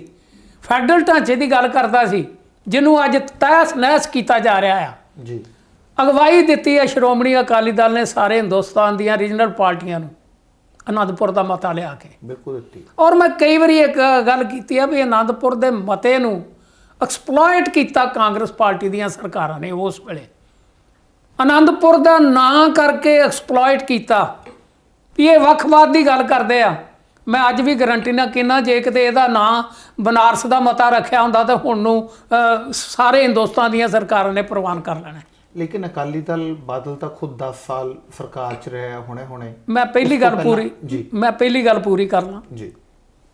ਇਹ ਗੱਲਾਂ ਨੇ ਕਿ ਸ਼੍ਰੋਮਣੀ ਅਕਾਲੀ ਦਲ ਨੇ ਆਪਣਾ ਏਜੰਡਾ ਹੀ ਛੱਡਤਾ, ਪੰਥਕ ਏਜੰਡਾ ਛੱਡਤਾ, ਆਰਥਿਕ ਏਜੰਡਾ ਛੱਡਤਾ, ਪੰਜਾਬੀਆਂ ਦਾ ਏਜੰਡਾ ਛੱਡ ਦਿੱਤਾ। ਔਰ ਇਹ ਭੁੱਲ ਹੀ ਗਏ ਵੀ ਇਹ ਰਾਜ ਭਾਗ ਅਸੀਂ ਲੋਕਾਂ ਵਾਸਤੇ ਬਣਾਇਆ ਆ। ਉਸ ਰਾਜ ਭਾਗ ਤੋਂ ਆਪਣੇ ਘਰ ਨੂੰ, ਆਪਣੇ ਨਿੱਜ ਨੂੰ, ਆਪਣੇ ਪਰਿਵਾਰ ਨੂੰ ਮੱਦੇਨਜ਼ਰ ਰੱਖ ਕੇ ਚਲਾਇਆ। ਸਾਡੀ ਧਾਰਮਿਕ ਅਵਸਥਾ ਇਹੋ ਜਿਹੀ ਕਰ ਦਿੱਤੀ। ਸ਼੍ਰੀ ਅਕਾਲ ਤਖਤ ਸਾਹਿਬ ਜਿਹਦਾ ਸ਼ਾਨਾ ਮੱਤਾ ਇਤਿਹਾਸ ਆ, ਜੀ ਜਿਹਦੇ ਸਾਹਮਣੇ ਮਹਾਰਾਜਾ ਰਣਜੀਤ ਸਿੰਘ ਨੇ ਆਣ ਕੇ ਸਾਰੇ ਕੱਪੜੇ ਲਾ ਕੇ ਤੇ ਕੋਰੜੇ ਖੜਨ ਨੂੰ ਤਿਆਰ ਹੋ ਗਿਆ ਸੀ। ਐਡਾ ਸ਼ਾਨਾ ਮੱਤਾ ਇਤਿਹਾਸ ਤੇ ਅੱਜ ਕੀ ਅਵਸਥਾ ਬਣਾਤੀ। ਅਕਾਲ ਤਖਤ ਸਾਹਿਬ ਨੂੰ ਟਿਚਰਾਂ ਕਰਦੇ ਨੇ ਲੋਕ, ਬਿਲਕੁਲ। ਉਹਦੀ ਮਾਣ ਮਰਜ਼ਾਦਾ ਦਾ ਸਤਿਆਨਾਸ਼ ਕਰਤਾ ਇਹਨਾਂ ਲੋਕਾਂ ਨੇ। ਔਰ ਸ਼੍ਰੋਮਣੀ ਗੁਰਦੁਆਰਾ ਪ੍ਰਬੰਧਕ ਕਮੇਟੀ, ਮੇਰਾ ਖਿਆਲ ਆ ਕਿਸੇ ਸਰਕਾਰ ਵਿੱਚ ਇੰਨੀ ਕਰਪਸ਼ਨ ਨਹੀਂ ਜਿੰਨੀ ਸ਼੍ਰੋਮਣੀ ਗੁਰਦੁਆਰਾ ਪ੍ਰਬੰਧਕ ਕਮੇਟੀ 'ਚ। ਮੈਨੂੰ ਤਾਂ ਕਹਿਣ ਲੱਗਿਆ ਸ਼ਰਮ ਆਉਂਦੀ, ਮੈਂ ਮੈਂਬਰ ਆ ਅੱਜ ਵੀ ਜੀ ਸ਼੍ਰੋਮਣੀ ਗੁਰਦੁਆਰਾ ਪ੍ਰਬੰਧਕ ਕਮੇਟੀ ਦਾ ਮੈਂ ਮੈਂਬਰ ਆ। ਤਾਂ ਮੈਂ ਕਹਿ ਰਿਹਾ ਵੀ ਉੱਥੇ ਇੰਨੀ ਕਰਪਸ਼ਨ ਆ, ਇੱਥੋਂ ਤੱਕ ਵੀ ਆ ਪਿੱਛੇ ਗੋਬਿੰਦ ਸਿੰਘ ਲੌਂਗੋਵਾਲ ਜਿਹੜਾ ਪ੍ਰਧਾਨ ਆ ਉਹਦਾ ਬਿਆਨ ਆਇਆ ਤੇ ਜਿਹੜੇ 328 ਸਰੂਪ ਨੇ ਉਹ ਗੁੰਮ ਨਹੀਂ ਹੋਏ। ਉਹ ਅਸਲ 'ਚ ਨਾ ਜੀ ਉਹ ਸਾਡੇ ਮੁਲਾਜ਼ਮਾਂ ਨੇ ਲੋਕਾਂ ਨੂੰ ਦੇ ਦਿੱਤੇ ਤੇ ਪੈਸੇ ਜਿਹੜੇ ਹੀ ਆਪਣੀ ਜੇਬ 'ਚ ਪਾ ਲਏ। ਇਹ ਤਾਂ ਗੁਰੂ ਨੂੰ ਵੇਚਣ ਲੱਗਿਆ ਇਹਨਾਂ ਨੇ। ਕੋਈ ਆਪਣੇ ਧਿਆਨ ਨਹੀਂ ਰੱਖਿਆ। ਜੇਕਰ ਉਹ ਗੱਲ ਨੂੰ ਸੱਚ ਵੀ ਮੰਨ ਲਿਆ ਜਾਵੇ, ਮੈਂ ਨਾ ਉਹਦੀ ਮੰਨ ਲਈਏ। ਹਾਲਾਂਕਿ ਇਸ ਗੱਲ 'ਚ ਕਿੰਨੀ ਸੱਚਾਈ ਆ, ਕਿਹਦੇ ਕਹਿ ਦਿੱਤੇ, ਕਿਹਨੂੰ ਦਿੱਤੇ, ਕਦੋਂ ਦਿੱਤੇ, ਕਿੰਨੇ ਦਿੱਤੇ, ਇਹ ਤੇ ਅਜੇ ਇੱਕ ਵੱਖਰਾ ਵਿਸ਼ਾ ਵਾ। ਲੇਕਿਨ ਮੈਂ ਨਾ ਜੇ ਉਹਦੀ ਗੱਲ ਹੀ ਅਸੀਂ ਮੰਨ ਲਈਏ ਤੇ ਇਹਦਾ ਮਤਲਬ ਗੁਰੂ ਗ੍ਰੰਥ ਸਾਹਿਬ ਵੀ ਆਪਣੇ ਵਿਕਣ ਡਿਆ ਪਿਆ ਸ਼੍ਰੋਮਣੀ ਕਮੇਟੀ 'ਚ। ਜੀ ਇਹ ਹਾਲਾਤ ਸੀ ਜਿਨ੍ਹਾਂ ਦੀ ਵਜ੍ਹਾ ਕਰਕੇ ਪਹਿਲਾਂ ਲੜਾਈ ਲੜੀ ਆ ਅਕਾਲੀ ਦਲ ਦੇ ਵਿੱਚ ਬਹਿ ਕੇ। ਲੇਕਿਨ ਜਦੋਂ ਵੇਖਿਆ ਵੀ ਹੁਣ ਸਾਡੀ ਕੋਈ ਸੁਣਵਾਈ ਨਹੀਂ, ਇੱਕ ਦਿਨ ਦਾ ਇਤਿਹਾਸ ਲਿਖਿਆ ਜਾ ਰਿਹਾ। ਫਿਰ ਅਸੀਂ ਇਹ ਆਪਣੇ ਮਹਿਸੂਸ ਕੀਤਾ ਕੁਝ ਸੱਜਣਾ ਨੇ ਕਿ ਹੁਣ ਬਾਦਲ ਅਕਾਲੀ ਦਲ 'ਚ, ਅਕਾਲੀ ਦਲ ਨਹੀਂ, ਅਕਾਲੀ ਦਲ ਦਾ ਸ਼ਾਨਾ ਮੱਤਾ ਇਤਿਹਾਸ ਆ, ਉਹਦੇ ਵਾਸਤੇ ਅੱਜ ਵੀ ਜਿੰਦ ਵਾਰਨ ਨੂੰ ਤਿਆਰ ਆ। ਲੇਕਿਨ ਇਹ ਬਾਦਲ ਅਕਾਲੀ ਦਲ ਜਿਹੜਾ ਨਾ ਉਹਦੀ ਲੀਡਰਸ਼ਿਪ ਤੋਂ ਨਿਰਾਸ਼ ਹੋ ਕੇ ਫਿਰ ਅਸੀਂ ਲੱਗ ਗਏ। ਰਣਜੀਤ ਸਿੰਘ ਬ੍ਰਹਮਪੁਰਾ ਦੀ ਗੱਲ ਕਰੀਏ, ਰਤਨ ਸਿੰਘ ਅਜਨਾਲਾ ਉਹਨਾਂ ਦੀ ਗੱਲ ਕਰੀਏ, ਸੁਖਦੇਵ ਸਿੰਘ ਢੀਂਡਸਾ ਦੀ ਗੱਲ ਕਰੀਏ, ਤੁਸੀਂ ਹੋ ਗਏ, ਇਹ ਸਾਰੇ ਬੰਦੇ ਸਰਕਾਰਾਂ ਦੇ ਵਿੱਚ ਰਹੇ ਨੇ ਸਰਦਾਰ ਪ੍ਰਕਾਸ਼ ਸਿੰਘ ਬਾਦਲ ਉਹਨਾਂ ਨਾਲ। ਤੇ ਐਡੀ ਵੱਡੀ ਲੀਡਰਸ਼ਿਪ, ਐਡੇ ਬਾਬਾ ਬੋੜ, ਇਹ ਸਾਰੇ ਅਲੱਗ ਹੋਣ ਦੇ ਪਿੱਛੇ ਕੀ ਸੁਖਬੀਰ ਸਿੰਘ ਬਾਦਲ ਹੈ? ਨਹੀਂ, ਆਹ ਜਿਹੜੀਆਂ ਗੱਲਾਂ ਮੈਂ ਦੱਸੀਆਂ ਨੇ ਅਸੀਂ ਸਾਰੇ ਸੱਜਣ ਇਹਨਾਂ ਗੱਲਾਂ ਦੀ ਵਜ੍ਹਾ ਕਰਕੇ ਲੱਗ ਹੋਏ ਹਾਂ ਜੀ। ਸਾਡਾ ਕੋਈ ਸੁਖਬੀਰ ਸਿੰਘ ਨਾਲ ਕੀ ਵੈਰ ਆ, ਪ੍ਰਕਾਸ਼ ਸਿੰਘ ਬਾਦਲ ਨਾਲ ਸਾਡਾ ਕੋਈ ਨਿੱਜ ਵੈਰ ਨਹੀਂ। ਮੇਰੇ ਤੇ ਪਰਿਵਾਰਕ ਰਿਲੇਸ਼ਨ ਸੀ ਉਹਨਾਂ ਨਾਲ ਜੀ। ਔਰ ਮੇਰਾ ਖਿਆਲ ਆ ਕਈ ਗੱਲਾਂ ਐਸੀਆਂ ਹੋਣਗੀਆਂ ਜਿਹੜੀਆਂ ਸਰਦਾਰ ਪ੍ਰਕਾਸ਼ ਸਿੰਘ ਬਾਦਲ ਨੇ ਸੁਖਬੀਰ ਨਾਲ ਵੀ ਨਾ ਕੀਤੀਆਂ ਹੁਣ ਤੇ ਮੇਰੇ ਨਾਲ ਕੀਤੀਆਂ ਹੋਣ। ਇਹਨਾਂ ਸਾਡਾ ਪਿਆਰ ਸੀਗਾ ਜਾਤੀ ਤੌਰ ਤੇ। ਲੇਕਿਨ ਜਦੋਂ ਅਸੀਂ ਓਵਰਆਲ ਵੇਖਦੇ ਹਾਂ ਕਿ ਕੌਮ ਦਾ ਕੀ ਬਣਿਆ, ਸੂਬੇ ਦਾ ਕੀ ਬਣਿਆ, ਲੋਕਾਂ ਦਾ ਕੀ ਬਣਾਇਆ, ਤੇ ਫਿਰ ਸਾਡੀ ਜਿਹੜੀ ਮਾਨਸਿਕ ਅਵਸਥਾ ਉਹ ਇਹ ਅਲਾਓ ਨਹੀਂ ਕਰਦੀ ਵੀ ਅਸੀਂ ਉਹਨਾਂ ਲੋਕਾਂ ਨਾਲ ਰਹੀਏ ਜਿਨ੍ਹਾਂ ਨੇ ਬੇੜਾ ਗਰਕ ਕੀਤਾ। ਉਹ ਆਂਦੇ ਨੇ ਵੀ ਅਸੀਂ ਚੰਗੇ ਆ। ਜਦੋਂ ਖੇਤੀਬਾੜੀ ਬਿੱਲ ਦੀ ਗੱਲ ਹੋਈ ਤਾਂ ਉਹ ਕਹਿੰਦੇ ਸੀ ਭਾਰਤੀ ਜਨਤਾ ਪਾਰਟੀ ਦੇ ਨਾਲ ਜਿਹੜੀ 22 ਸਾਲ ਪੁਰਾਣੀ ਯਾਰੀ ਸੀਗੀ ਉਹ ਛੱਡ ਕੇ ਅਸੀਂ ਪੰਜਾਬ ਦੇ ਲੋਕਾਂ ਲਈ ਭਲਾ ਸੋਚਦੇ ਉਹਨਾਂ ਦਾ ਭਾਰਤੀ ਜਨਤਾ ਪਾਰਟੀ ਨਾਲੋਂ ਵੱਖਰੇ ਹੋ ਗਏ। ਬਿਲਕੁਲ ਗਲਤ ਗੱਲ ਆ। ਜਿੱਥੇ ਉਹਨਾਂ ਪਿੱਛੇ ਸਾਰੀ ਜ਼ਿੰਦਗੀ ਬਲੰਡਰ ਕੀਤੀਆਂ, ਇੱਕ ਬਲੰਡਰ ਹੋਰ ਕਰਤੀ ਜੀ। ਹਰ ਬੱਚਾ ਅੱਜ ਜਾਣਦਾ ਪੰਜਾਬ ਦਾ ਕਿ ਜੂਨ ਤੋਂ ਲੈ ਕੇ ਜਦੋਂ ਦੇ ਇਹ ਆਰਡੀਨੈਂਸ ਆਏ ਆ, ਵੀ ਸਾਰਾ ਟੱਬਰ ਡੋਂਡੀ ਪਿੱਟਦੇ ਰਹੇ ਵੀ ਇਹਨਾਂ ਨਾਲ ਦੇ ਆਰਡੀਨੈਂਸ ਕਿਸਾਨਾਂ ਦੇ ਹੱਕ 'ਚ ਆ ਹੀ ਨਹੀਂ ਸਕਦੇ। ਸੁਖਬੀਰ ਸਿੰਘ ਬਾਦਲ ਵੀ, ਹਰਸਿਮਰਤ ਵੀ, ਔਰ ਮੈਨੂੰ ਦੁੱਖ ਇਸ ਗੱਲ ਦਾ ਕਿ ਸਰਦਾਰ ਪ੍ਰਕਾਸ਼ ਸਿੰਘ ਬਾਦਲ ਜਿਹਨੇ ਸਾਰੀ ਉਮਰ ਕਿਸਾਨੀ ਵਾਸਤੇ ਬਹੁਤ ਕੁਝ ਕੀਤਾ ਤੇ ਕਿਸਾਨਾਂ ਨੇ ਵੀ 5 ਵਾਰੀ ਉਹਨੂੰ ਮੁੱਖ ਮੰਤਰੀ ਬਣਾਇਆ, ਉਹਨੇ ਵੀ ਕਹਿਤਾ ਵੀ ਇਹ ਆਰਡੀਨੈਂਸ ਜਿਹੜੇ ਕਿਸਾਨਾਂ ਦੇ ਹਿੱਤ 'ਚ ਨੇ। ਤੇ ਜਦੋਂ ਲੋਕਾਂ ਦਾ ਵਿਰੋਧ ਹੋਇਆ ਤੇ ਨੌਬਤ ਇੱਥੋਂ ਤੱਕ ਆ ਗਈ ਕਿ ਸਾਰਾ ਪੰਜਾਬ ਹੀ ਉੱਠ ਖੜਾ ਹੋਇਆ ਤੇ ਲੋਕਾਂ ਨੇ ਜਾ ਕੇ ਬਾਦਲ ਸਾਹਿਬ ਦਾ ਘਰ ਘੇਰ ਲਿਆ, ਅੰਦਰ ਜਾਣਾ ਬਾਹਰ ਨਿਕਲਣਾ ਔਖਾ ਕਰ ਦਿੱਤਾ, ਲੋਕਾਂ ਗੱਡੀਆਂ ਚਲਾਉਣੀਆਂ ਇਹਨਾਂ ਦੀਆਂ ਔਖੀਆਂ ਕਰ ਦਿੱਤੀਆਂ ਜੀ। ਤੇ ਇਹਨਾਂ ਨੇ ਲੋਕਾਂ ਦਾ ਰੋਹ ਵੇਖ ਕੇ ਤੇ ਫਿਰ ਇਹਨਾਂ ਨੇ ਫੈਸਲਾ ਕੀਤਾ ਵੀ ਹੁਣ ਸਾਨੂੰ ਉੱਥੋਂ ਰਿਜ਼ਾਈਨ ਕਰਨਾ ਚਾਹੀਦਾ ਜਾਂ ਬੀਜੇਪੀ ਛੱਡਣੀ ਚਾਹੀਦੀ ਹੈ। ਇੱਕ ਕਾਰਨ। ਦੂਜਾ ਕਾਰਨ, ਪਾਰਟੀ ਦੇ ਵਿੱਚ ਜਿੰਨੀ ਸੀਨੀਅਰ ਲੀਡਰਸ਼ਿਪ ਸੀ, ਜਿਹੜੇ ਕੋਰ ਕਮੇਟੀ ਦੇ ਮੈਂਬਰ ਸੀ, ਜਿੱਦਣ ਮੀਟਿੰਗ ਹੋਈ ਇਸ ਇਸ਼ੂ ਤੇ, ਉਹਦੇ ਵਿੱਚ ਵੀ ਮੈਜੋਰਟੀ ਨੇ ਆਖਿਆ ਕਿ ਜੇ ਅੱਜ ਅਸੀਂ ਕਿਸਾਨਾਂ ਨਾਲ ਨਾ ਖੜੇ ਹੋਏ, ਜੇ ਤੁਸੀਂ ਅਸਤੀਫਾ ਨਾ ਦਿੱਤਾ, ਆਪਾਂ ਬੀਜੇਪੀ ਤੋਂ ਐਨਡੀਏ ਤੋਂ ਲਾਂਭੇ ਨਾ ਹੋਏ, ਸਾਨੂੰ ਲੋਕਾਂ ਨੇ ਪਿੰਡਾਂ 'ਚ ਨਹੀਂ ਵੜਨ ਦੇਣਾ ਤੇ ਉਹਦੇ ਨਾਲੋਂ ਬਿਹਤਰ ਅਸੀਂ ਤਾਂ ਫਿਰ ਬਾਨਾ ਘਰ ਬਹਿ ਜਾਾਂਗੇ। ਤੇ ਇੱਕ ਗੱਲ ਸਾਫ਼ ਯਾਰ ਆ ਵੀ ਹੁਣ ਦੁਕਾਨਾਂ ਬਥੇਰੀਆਂ, ਜੇ ਇੱਕ ਦੁਕਾਨ ਤੋਂ ਸੌਦਾ ਨਾ ਮਿਲੇ ਤਾਂ ਲੋਕੀ ਦੂਜੀ ਤੇ ਚੱਲ ਜਾਂਦੇ ਆ। ਬਿਲਕੁਲ। ਤੇ ਸੁਖਬੀਰ ਸਿੰਘ ਨੇ ਵੇਖਿਆ ਵੀ ਇਹ ਜੇ ਬੰਦੇ ਨਾਰਾਜ਼ ਹੋ ਗਏ ਤੇ ਆਹ ਇੱਕ ਢੀਂਡਸਾ ਸਾਹਿਬ ਨੇ ਵੀ ਦੁਕਾਨ ਖੋਲੀ ਆ, ਬ੍ਰਹਮਪੁਰੇ ਨੇ ਵੀ ਖੋਲੀ ਆ, ਤੇ ਉਹ ਨਾ ਹੋਵੇ ਇਹ ਸਾਰੇ ਬੰਦੇ ਉੱਠ ਕੇ ਤੇ ਇਹ ਉੱਥੋਂ ਸੌਦਾ ਲੈਣ ਚਲੇ ਜਾਣ ਜੀ। ਦੂਜਾ ਕਾਰਨ ਇਹ ਦੋ ਕਾਰਨ ਨੇ ਜਿਨ੍ਹਾਂ ਦੀ ਵਜ੍ਹਾ ਕਰਕੇ ਇਹਨਾਂ ਨੇ ਬੀਜੇਪੀ ਛੱਡੀ ਆ, ਐਨਡੀਏ ਛੱਡਿਆ ਜਾਂ ਰਿਜ਼ਾਈਨ ਕੀਤਾ। ਇਸ ਕਰਕੇ ਨਹੀਂ ਵੀ ਇਹ ਕਿਸਾਨਾਂ ਦੇ ਵਿਰੁੱਧ ਨੇ ਜਾਂ ਕਿਸਾਨਾਂ ਦੇ ਹਿੱਤ 'ਚ ਨੇ, ਇਹ ਸਿਰਫ ਰਾਜਨੀਤੀ ਖੇਡੀ ਜਾ ਰਹੀ ਆ। ਔਰ ਮੈਂ ਇਹਨਾਂ ਦੀ ਗੱਲ ਹੀ ਨਹੀਂ ਕਰਦਾ। ਤੁਸੀਂ ਮੈਨੂੰ ਦੱਸੋ, ਰਾਹੁਲ ਗਾਂਧੀ ਆਣ ਕੇ ਇੱਥੇ ਟਰੈਕਟਰ ਰੈਲੀ ਕਰਨ ਡਿਆ, ਰਾਹੁਲ ਨੂੰ ਪਤਾ ਹੈ ਵੀ ਕਿਸਾਨੀ ਕੀ ਹੁੰਦੀ ਆ, ਕਣਕ ਕਦੋਂ ਬੀਜੀ ਦੀ ਆ, ਹਾਂਜੀ, ਗੰਨੇ ਦੇ ਖੇਤ ਕਿਸ ਤਰ੍ਹਾਂ ਦੇ ਹੁੰਦੇ ਆ, ਜਿਨ੍ਹਾਂ ਨੂੰ ਪਤਾ ਹੀ ਕੱਖ ਨਹੀਂ। ਇਹ ਜਿੰਨੀਆਂ ਪੋਲੀਟੀਕਲ ਪਾਰਟੀਆਂ ਨੇ ਸਾਰੀਆਂ ਨੂੰ 2022 ਦੀ ਇਲੈਕਸ਼ਨ ਦਿੱਤੀ ਆ, ਇਹ ਆਪਣੀਆਂ ਵੋਟਾਂ ਦੀ ਖਾਤਰ ਇਹ ਮਗਰਮੱਛ ਵਾਲੇ ਹੰਝੂ ਵਹਾ ਰਹੇ ਨੇ। ਇਹਨਾਂ ਨੂੰ ਕਿਸੇ ਨੂੰ ਕਿਸਾਨ ਨਾਲ ਕੋਈ ਹਮਦਰਦੀ ਨਹੀਂ। ਜਿਹੜਾ ਖੇਤੀਬਾੜੀ ਬਿੱਲ ਹੈ ਉਹਦੇ ਬਾਰੇ ਤੁਸੀਂ ਕੀ ਸਮਝਦੇ ਹੋ? ਚੰਗਾ ਹੈ, ਮਾੜਾ ਹੈ, ਕੀ ਤੁਹਾਡੇ ਨਿੱਜੀ ਰਾਏ ਕੀ ਹੈ? ਵੇਖੋ, ਮੇਰੀ ਨਿੱਜੀ ਰਾਏ ਇਹ ਆ ਕਿ ਸਭ ਤੋਂ ਵੱਡੀ ਮਾੜੀ ਗੱਲ ਜਿਹੜੀ ਆ, ਸਾਡੇ ਦੇਸ਼ ਦਾ ਜਿਹੜਾ ਸੰਵਿਧਾਨ ਆ, ਉਹ ਇਹ ਕਹਿੰਦਾ ਕਿ ਸਾਡਾ ਦੇਸ਼ ਦੇ ਵਿੱਚ ਜਿਹੜਾ ਸਿਸਟਮ ਆਫ ਗਵਰਨਮੈਂਟ ਆ ਉਹ ਫੈਡਰਲ ਢਾਂਚਾ ਹੈ ਜੀ, ਫੈਡਰਲ ਸਟਰਕਚਰ ਆ। ਲੇਕਿਨ ਅੱਜ ਉਹ ਜਿਹੜਾ ਫੈਡਰਲ ਸਟਰਕਚਰ ਆ, ਪਹਿਲਾਂ ਹੀ ਉਹਨੂੰ ਬੜੀ ਸੱਟ ਵੱਜ ਚੁੱਕੀ ਆ। ਜਦੋਂ ਪਾਰਟੀਸ਼ਨ ਹੋਈ ਆ 47 'ਚ, ਸੰਵਿਧਾਨ ਬਣਿਆ ਤੇ 60 ਮਹਿਕਮੇ ਸੀ ਜਿਹੜੇ ਕਨਕਰੈਂਟ ਲਿਸਟ ਵਿੱਚ ਰੱਖੇ ਗਏ ਤੇ ਇਹ ਕਿਹਾ ਗਿਆ ਉਸ ਵੇਲੇ ਵੀ ਜਿਹੜੇ ਸਟੇਟਾਂ ਨੂੰ ਲੋੜ ਹੋਏਗੀ ਦੇ ਦੇਵਾਂਗੇ ਤੇ ਜਿਹੜੇ ਸੈਂਟਰ ਨੂੰ ਲੋੜ ਹੋਏਗੀ ਉਹਨਾਂ ਨੂੰ ਦੇ ਦੇਵਾਂਗੇ। ਹਕੀਕਤ ਕੀ ਆ ਕਿ 60 ਦੇ 60 ਮਹਿਕਮੇ ਸੈਂਟਰ ਨੂੰ ਦਿੱਤੇ, ਇੱਕ ਵੀ ਸਟੇਟ ਨੂੰ ਨਹੀਂ ਦਿੱਤਾ ਗਿਆ ਜੀ। ਪਹਿਲਾਂ ਹੀ ਜਿਹੜਾ ਫੈਡਰਲ ਸਿਸਟਮ ਸੀ ਉਹ ਬਹੁਤ ਹੇਠਾਂ ਆ ਗਿਆ ਤੇ ਜਿਹੜਾ ਯੂਨਿਟਰੀ ਸਿਸਟਮ ਸੀ ਉਹ ਇੰਡੀਆ 'ਚ ਆ ਗਿਆ ਜੀ। ਲੇਕਿਨ ਹੁਣ ਇਹ ਜਿਹੜੇ 3 ਆਰਡੀਨੈਂਸ ਕਾਨੂੰਨ ਬਣ ਚੁੱਕੇ ਆ, ਜੇ ਲਾਗੂ ਹੋ ਗਏ, ਹੁਣ ਤੇ ਲਾਗੂ ਹੋ ਗਏ, ਹੁਣ ਤਾਂ ਰਾਸ਼ਟਰਪਤੀ, ਇਹਦਾ ਮਤਲਬ ਇਹ ਆ ਵੀ ਐਗਰੀਕਲਚਰ, ਵਪਾਰ, ਟ੍ਰੇਡਿੰਗ, ਸਾਰਾ ਕੁਝ ਜਿਹੜਾ ਉਹ ਵੀ ਸਟੇਟ ਕੋਲੋਂ ਗਿਆ ਜੀ, ਸੈਂਟਰ ਕੋਲ ਚੱਲ ਗਿਆ। ਮੈਂ ਅਨੰਦਪੁਰ ਦੇ ਮਤੇ ਦੀ ਗੱਲ ਕੀਤੀ ਆ, ਕੀ ਸੀ ਉਹਦੇ 'ਚ? ਡੀਸੈਂਟਰਲਾਈਜੇਸ਼ਨ ਆਫ ਪਾਵਰ। ਜਿਹੜੀ ਪਾਵਰ ਆ ਉਹਨਾਂ ਨੂੰ ਵੰਡੋ ਜੀ। ਸਟੇਟਾਂ ਨੂੰ ਬਣਦੀ ਸਟੇਟਾਂ ਨੂੰ ਦਿਓ, ਕੇਂਦਰ ਕੋ ਬਣਦੀ ਰੱਖੋ। ਲੇਕਿਨ ਅੱਜ ਸਾਰੀ ਦੀ ਸਾਰੀ ਪਾਵਰ ਜਿਹੜੀ ਆ ਇਹਨਾਂ ਕਾਨੂੰਨਾਂ ਦੇ ਤਹਿਤ ਕੇਂਦਰ ਆਪਣੇ ਕੋ ਖੜ ਰਿਹਾ। ਜੇ ਪੰਜਾਬ ਕੋਲ ਐਗਰੀਕਲਚਰ ਮਹਿਕਮਾ ਵੀ ਨਹੀਂ ਰਹਿਣਾ ਜੀ ਤੇ ਫਿਰ ਪੰਜਾਬ ਦੀ ਸਰਕਾਰ ਨੇ ਕਰਨਾ ਕੀ ਆ? ਔਰ ਮੈਨੂੰ ਤਾਂ ਇੰਝ ਲੱਗਦਾ ਵੀ ਇਹ ਕਿਤੇ ਇਹ ਰੌਲਾ ਰੱਪਾ ਪਵਾ ਕੇ ਤੇ ਜਿੱਦਾਂ J&K ਵਿੱਚ ਇਹਨਾਂ ਨੇ ਯੂਟੀ ਬਣਾਤੀ ਆ, ਇਹ ਕਿਤੇ ਪੰਜਾਬ ਨੂੰ ਵੀ ਯੂਟੀ ਨਾ ਬਣਾ ਦੇਣ।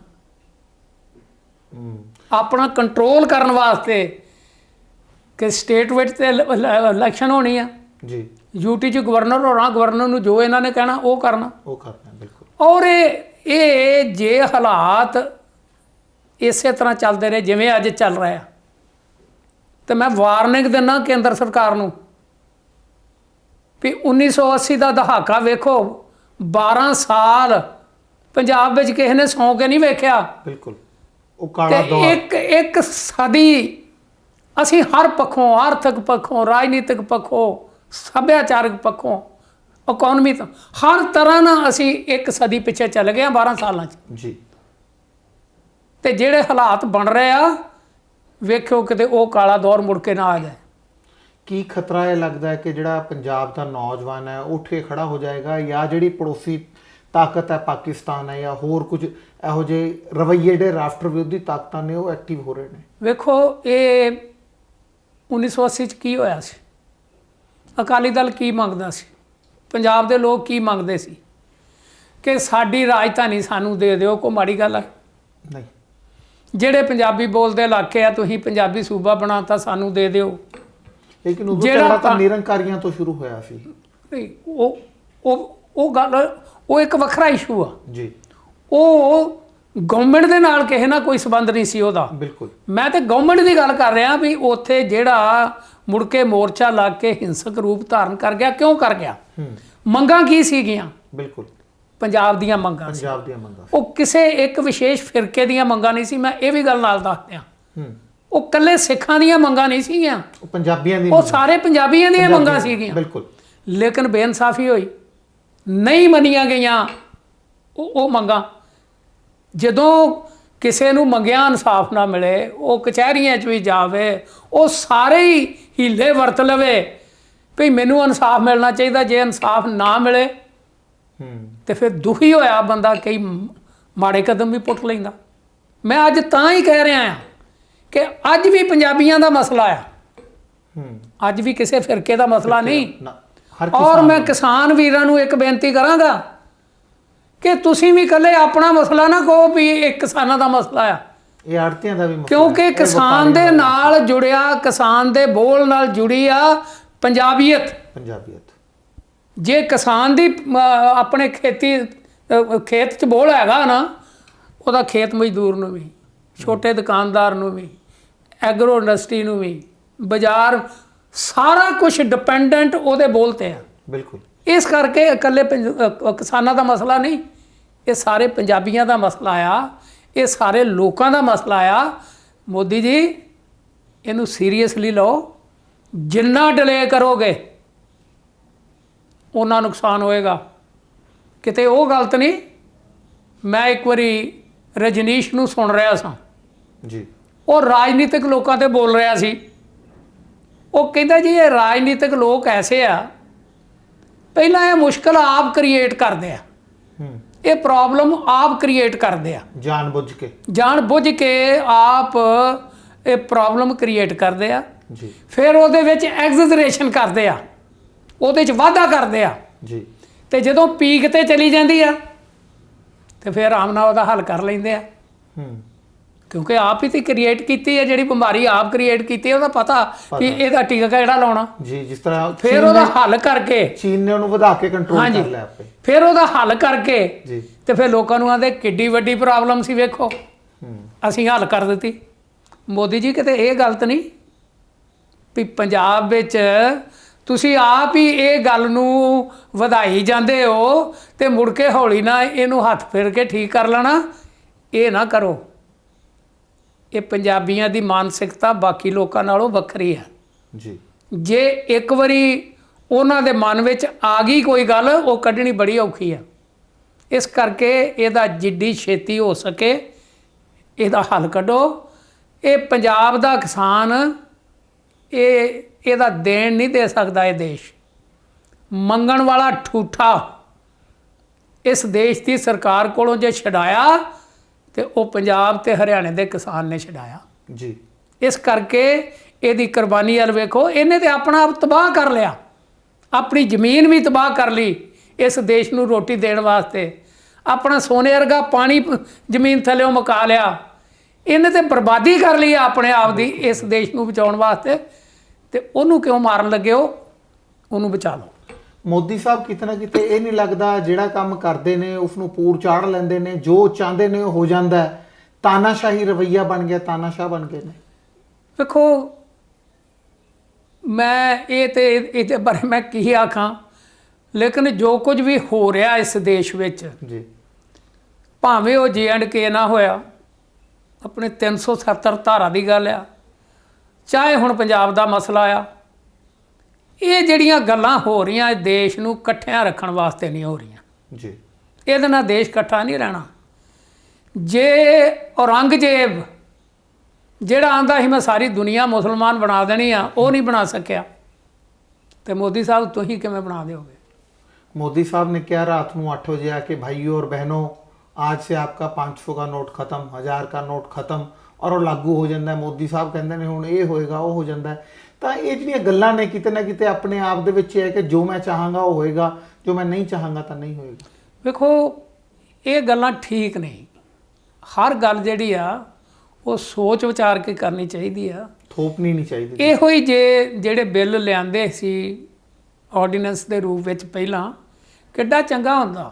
ਜੀ ਜਿਹੜੇ ਮਾਹਰ ਲੋਕ ਨੇ, ਜਿਵੇਂ ਪਹਿਲਾਂ ਆਪਣੇ ਸਵਾਮੀਨਾਥਨ ਕਮਿਸ਼ਨ ਬਣਿਆ ਸੀ, ਉਹ ਅੱਜ ਵੀ ਆ, ਜੀ ਉਹੋ ਜਿਹੇ ਲੋਕਾਂ ਨਾਲ ਸਲਾਹ ਮਸ਼ਵਰਾ ਕਰ ਲਿਆ ਜਾਂਦਾ। ਹੁਣ ਇਹ ਕਹਿੰਦੇ ਆ ਵੀ ਜੀ ਅਸੀਂ ਉਹ ਲਾਗੂ ਕਰ ਲਏ ਆ, ਲੇਕਿਨ ਕਿੱਥੇ? ਅਸੀਂ ਸਾਡੀ ਕਿਸਾਨਾਂ ਦੀ, ਪੰਜਾਬ ਦੀ ਮੰਗ ਹੀ ਇਹ ਆ ਕਿ ਸਵਾਮੀਨਾਥਨ ਕਮਿਸ਼ਨ ਦੀਆਂ ਰਿਪੋਰਟ ਜਿਹੜੀ ਆ ਉਹ ਲਾਗੂ ਕਰੋ, ਇਨ ਬਿਨ ਲਾਗੂ ਕਰੋ। ਉਹ ਹੋ ਨਹੀਂ ਰਹੀਆਂ, ਉਹ ਹੋ ਨਹੀਂ ਰਹੀਆਂ, ਹੋਣੀਆਂ ਵੀ ਨਹੀਂ। ਤੁਸੀਂ ਨਵਾਂ ਪੰਗਾ ਪਾ ਲਿਆ। ਤੁਸੀਂ ਪੰਜਾਬ ਨੂੰ, ਹਰਿਆਣੇ ਨੂੰ ਬਾਕੀ ਦੇਸ਼ ਨਾਲ ਜੋੜ ਕੇ ਨਾ ਵੇਖੋ। ਜੀ ਇੱਥੇ ਦੀ ਮਾਨਸਿਕਤਾ, ਇੱਥੇ ਦਾ ਵਾਤਾਵਰਨ, ਇੱਥੇ ਦਾ ਸਾਰਾ ਕੁਝ ਜਿਹੜਾ ਬਾਕੀ ਦੇਸ਼ ਨਾਲੋਂ ਵੱਖਰਾ ਆ, ਇਹਨੂੰ ਉਸ ਨਜ਼ਰੀਏ ਤੋਂ ਸੋਚੋ। ਇਹ ਦੋ ਰਾਜ ਦਾ ਕਮਾਊ ਪੁੱਤ ਨੇ, ਅੰਨ ਕਮਾ ਕੇ ਦਿੰਦੇ ਨੇ, ਔਰ ਇਸ ਦੇ ਉੱਤੇ ਹੀ ਪੂਰਾ ਦੇਸ਼ ਨਿਰਭਰ ਹੈ। ਅੱਜ ਵੀ ਤੁਹਾਡੀ ਇਕਾਨਮੀ ਜਿਹੜੀ ਆ, ਇੰਡਸਟਰੀ ਤੁਹਾਡੀ ਨੈਗੇਟਿਵ ਜਾ ਰਹੀ ਆ, ਟ੍ਰੇਡ ਤੁਹਾਡਾ ਨੈਗੇਟਿਵ ਜਾ, ਹਰ ਚੀਜ਼ ਨੈਗੇਟਿਵ ਜਾ ਰਹੀ ਆ। ਜੇ ਇਕਾਨਮੀ ਪੋਜ਼ਿਟਿਵ ਵਿੱਚ ਆ ਤੇ ਸਿਰਫ ਐਗਰੀਕਲਚਰ ਜੀ ਕੱਲੀ ਪੋਜ਼ਿਟਿਵ ਵਿੱਚ ਆ, ਜਿਹੜੀ ਅੱਜ ਵੀ ਮੁਨਾਫੇ 'ਚ ਆ। ਤੇ ਜੇ ਤੁਸੀਂ ਉਹਨੂੰ ਵੀ ਤਬਾਹ ਕਰ ਦੇਣਾ ਤਾਂ ਫਿਰ ਦੇਸ਼ ਦਾ ਕੀ ਬਣੂ? ਕਿਸਾਨ ਤਾਂ ਵਿਚਾਰਾ ਪਹਿਲੇ ਹੀ ਪਰੇਸ਼ਾਨ ਹੈ, ਚਾਹੇ ਉਹ ਗੱਲ ਕਰੀਏ ਕਰਜ਼ ਦੀ ਗੱਲ ਕਰੀਏ, ਈਵਨ ਆਪਣੀ ਜ਼ਮੀਨ ਵੇਚ ਕੇ ਬੱਚਿਆਂ ਨੂੰ ਬਾਹਰ ਭੇਜ ਰਿਹਾ ਹੋ ਕਿ ਅੱਗੇ ਕਿਤੇ ਬੱਚਾ ਮੇਰਾ ਕਿਸਾਨੀ 'ਚ ਨਾ ਆਵੇ। ਕਿਸਾਨੀ ਪਹਿਲਾਂ ਹੀ ਛੱਡਣ ਨੂੰ ਤਿਆਰ ਆ। ਪਹਿਲੀ ਗੱਲ ਤੇ ਇਹ ਆ ਵੀ ਇੰਨੀ ਗੱਲ 'ਚ ਹੀ ਸ਼ਰਮ ਆਉਂਦੀ ਆ ਵੀ ਸਾਡੇ ਲੋਕਾਂ ਦੀ ਮਾਨਸਿਕਤਾ ਇਹ ਹੋ ਗਈ ਵੀ ਅਸੀਂ ਆਪਣੇ ਦੇਸ਼ 'ਚ ਨਹੀਂ ਰਹਿਣਾ, ਇਹ ਨਹੀਂ ਚੰਗਾ, ਅਸੀਂ ਉਹ ਦੇਸ਼ ਚੰਗਾ ਵਾ ਉੱਥੇ ਜਾਣਾ। ਜੀ ਇਹ ਸੋਚ ਉੱਭਰਨੀ ਜਿਹੜੀ ਆ ਨਾ, ਇਹ ਸਾਡੇ ਵਾਸਤੇ ਵੱਡੀ ਸ਼ਰਮ ਦੀ ਗੱਲ ਆ। ਜੀ ਇਹ ਸੋਚ ਹੀ ਕਿਉਂ ਉੱਭਰੇ? ਜੇ ਸਾਡੇ ਲੋਕ ਆਪਣੇ ਦੇਸ਼ ਨੂੰ ਪਿਆਰ ਹੀ ਨਹੀਂ ਕਰਨਗੇ, ਆਪਣੇ ਦੇਸ਼ ਨੂੰ ਚੰਗਾ ਨਹੀਂ ਸਮਝਣਗੇ, ਜੀ ਤੇ ਬਚੂਗਾ ਕਿੱਦਾਂ? ਕਿਹਦੇ ਵਾਸਤੇ ਲੜਨਗੇ? ਲੋਕੀ ਤਾਂ ਆਪਣੇ ਦੇਸ਼ ਤੋਂ ਸ਼ਹੀਦੀਆਂ ਦਿੰਦੇ ਨੇ, ਕੁਰਬਾਨੀਆਂ ਦਿੰਦੇ ਨੇ, ਤੇ ਉਹ ਲੋਕ ਕੁਰਬਾਨੀਆਂ ਕਿੱਦਾਂ ਦੇਣਗੇ ਜਿਹੜੇ ਆਪਣੇ ਪੁੱਤਾਂ ਨੂੰ ਗਹਿਣੇ ਤੇ ਵੇਚ ਕੇ ਜ਼ਮੀਨਾਂ ਜਿਹੜੇ ਬਾਹਰ ਘਲਾਉਣ ਡਏ ਆ ਵੀ ਮੇਰਾ ਪੁੱਤ ਇੱਥੋਂ ਚਲਿਆ ਜਾਵੇ, ਇਹ ਦੇਸ਼ ਨਹੀਂ ਚੰਗਾ। ਇਹ ਮਾਨਸਿਕਤਾ ਸਮਝੋ। ਲੋਕਾਂ ਦੇ ਮਨ ਵਿੱਚ ਇਹ ਨਾ ਹੋਵੇ ਵੀ ਆਹ ਸਰਕਾਰ ਸਾਡੇ ਵਿਰੋਧ 'ਚ ਆ, ਉਹਨੂੰ ਆਪਣੀ ਸਮਝੇ। ਜੀ ਇਸ ਦੇਸ਼ ਦੇ ਵਿੱਚ ਇਹੋ ਜਿਹਾ ਮਾਹੌਲ ਬਣਾਓ, ਇਸ ਦੇਸ਼ ਨੂੰ ਅਸੀਂ ਆਪਣਾ ਸਮਝੀਏ, ਬਗਾਨਾ ਕਿਉਂ ਸਮਝੀਏ? ਬਗਾਨਾ ਕਿਉਂ ਸਮਝੀਏ? ਪਹਿਲਾ ਬੰਦਾ ਕਹਿੰਦਾ ਸੀ ਮੇਰਾ ਦੇਸ਼ ਚੰਗਾ, ਮੇਰਾ ਰਾਜ ਚੰਗਾ, ਮੇਰਾ ਸ਼ਹਿਰ ਚੰਗਾ, ਮੇਰਾ ਪਿੰਡ ਚੰਗਾ, ਮੈਂ ਇਹਨੂੰ ਛੱਡ ਕੇ ਨਹੀਂ ਜਾਣਾ, ਇੱਥੇ ਹੀ ਵਸਣਾ। ਅੱਜ ਬੰਦਾ ਕਹਿੰਦਾ ਭਾਰਤ 'ਚ ਨਹੀਂ ਰਹਿਣਾ, ਵਿਦੇਸ਼ 'ਚ ਜਾਣਾ। ਫਿਰ ਇਹੀ ਗੱਲ ਆ ਨਾ, ਇਹ ਸਾਡੀਆਂ ਗਵਰਨਮੈਂਟਾਂ ਦੀ ਫੇਲਿਅਰ ਆ। ਜੀ ਫੇਲ ਹੋਈਆਂ ਗਵਰਨਮੈਂਟ ਸਾਡੀਆਂ। ਅਸੀਂ ਤਾਂ ਬੜੇ ਚਾਅ ਨਾਲ ਆਜ਼ਾਦੀ ਲਈ ਸੀ ਵੀ ਸਾਡਾ ਆਪਣਾ ਮੁਲਕ ਹੋਊਗਾ, ਸਾਡੀ ਆਪਣੀ ਸਰਕਾਰ ਹੋਊਗੀ, ਮੌਜਾਂ ਲਾਂਗੇ। ਆ ਚੰਗੀਆਂ ਮੌਜਾਂ ਲੱਗਣ ਡੀਆਂ। ਮੈਂ ਇੱਕ ਵਾਰੀ, ਮੈਨੂੰ ਯਾਦ ਆ, ਮੇਰੇ ਬਾਬਾ ਜੀ ਸੀਗੇ ਜੀ, ਉਹ ਇੱਕ ਵਾਰੀ, ਮੈਂ ਛੋਟਾ ਸਾ ਉਦੋਂ ਸਕੂਲ 'ਚ ਪੜ੍ਹਦਾ ਸਾਂ, ਜੀ ਕੋਈ ਗੱਲ ਹੋਈ ਤਾਂ ਉਹ ਮੈਨੂੰ ਕਹਿਣ ਲੱਗੇ ਛੱਡ ਯਾਰ, ਇਸ ਰਾਜ ਨਾਲੋਂ ਤੇ ਅੰਗਰੇਜ਼ ਦਾ ਰਾਜ ਚੰਗਾ। ਮੈਂ ਉਹਨਾਂ ਦੇ ਗਲ ਪੈ ਗਿਆ।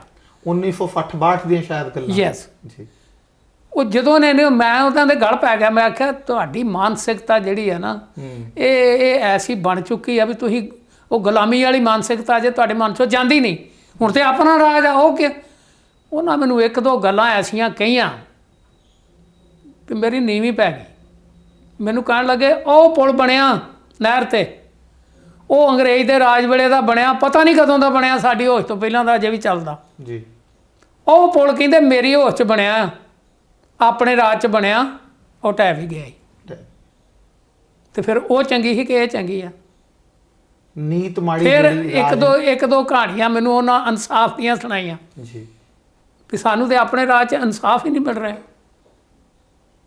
ਆਹ ਜਾਤੀਆਂ ਹੋ ਰਹੀਆਂ ਨੇ, ਘੱਟੋ ਘੱਟ ਉਸ ਵੇਲੇ ਇਨਸਾਫ ਮਿਲਦਾ ਸੀ ਜੀ। ਸੋ ਇਹ ਗੱਲਾਂ ਕਿਉਂ ਆਉਣ ਆਪਣੇ ਦੇਸ਼ ਵਾਸੀਆਂ ਦੇ ਮਨ ਵਿੱਚ? ਜੀ ਜੇ ਪੋਲੀਟੀਕਲ ਲੋਕ ਜਾਂ ਰਾਜ ਕਰਨ ਵਾਲੇ ਲੋਕ ਜਿਹੜੇ ਨੇ ਉਹ ਠੀਕ ਢੰਗ ਨਾਲ ਆਪਣੀ ਡਿਊਟੀ ਨਿਭਾਉਣ ਤੇ ਇਹ ਗੱਲਾਂ ਕਿਸੇ ਵੀ ਦੇਸ਼ ਵਾਸੀ ਦੇ ਮਨ ਵਿੱਚ ਨਹੀਂ ਆਉਣੀਆਂ ਚਾਹੀਦੀਆਂ। ਜਿਸ ਤਰੀਕੇ ਨਾਲ ਅਕਾਲੀ ਦਲ ਟਕਸਾਲੀ ਬਣੀ ਹੈ, ਤੁਸੀਂ ਵੀ ਇਸ ਦੇ ਮੋਢੀ ਹੈਗੇ, ਤਾਂ ਕੀ ਪਲੈਨਿੰਗ ਹੈ ਅੱਗੇ ਦੀ ਰਾਜਨੀਤੀ ਦੀ?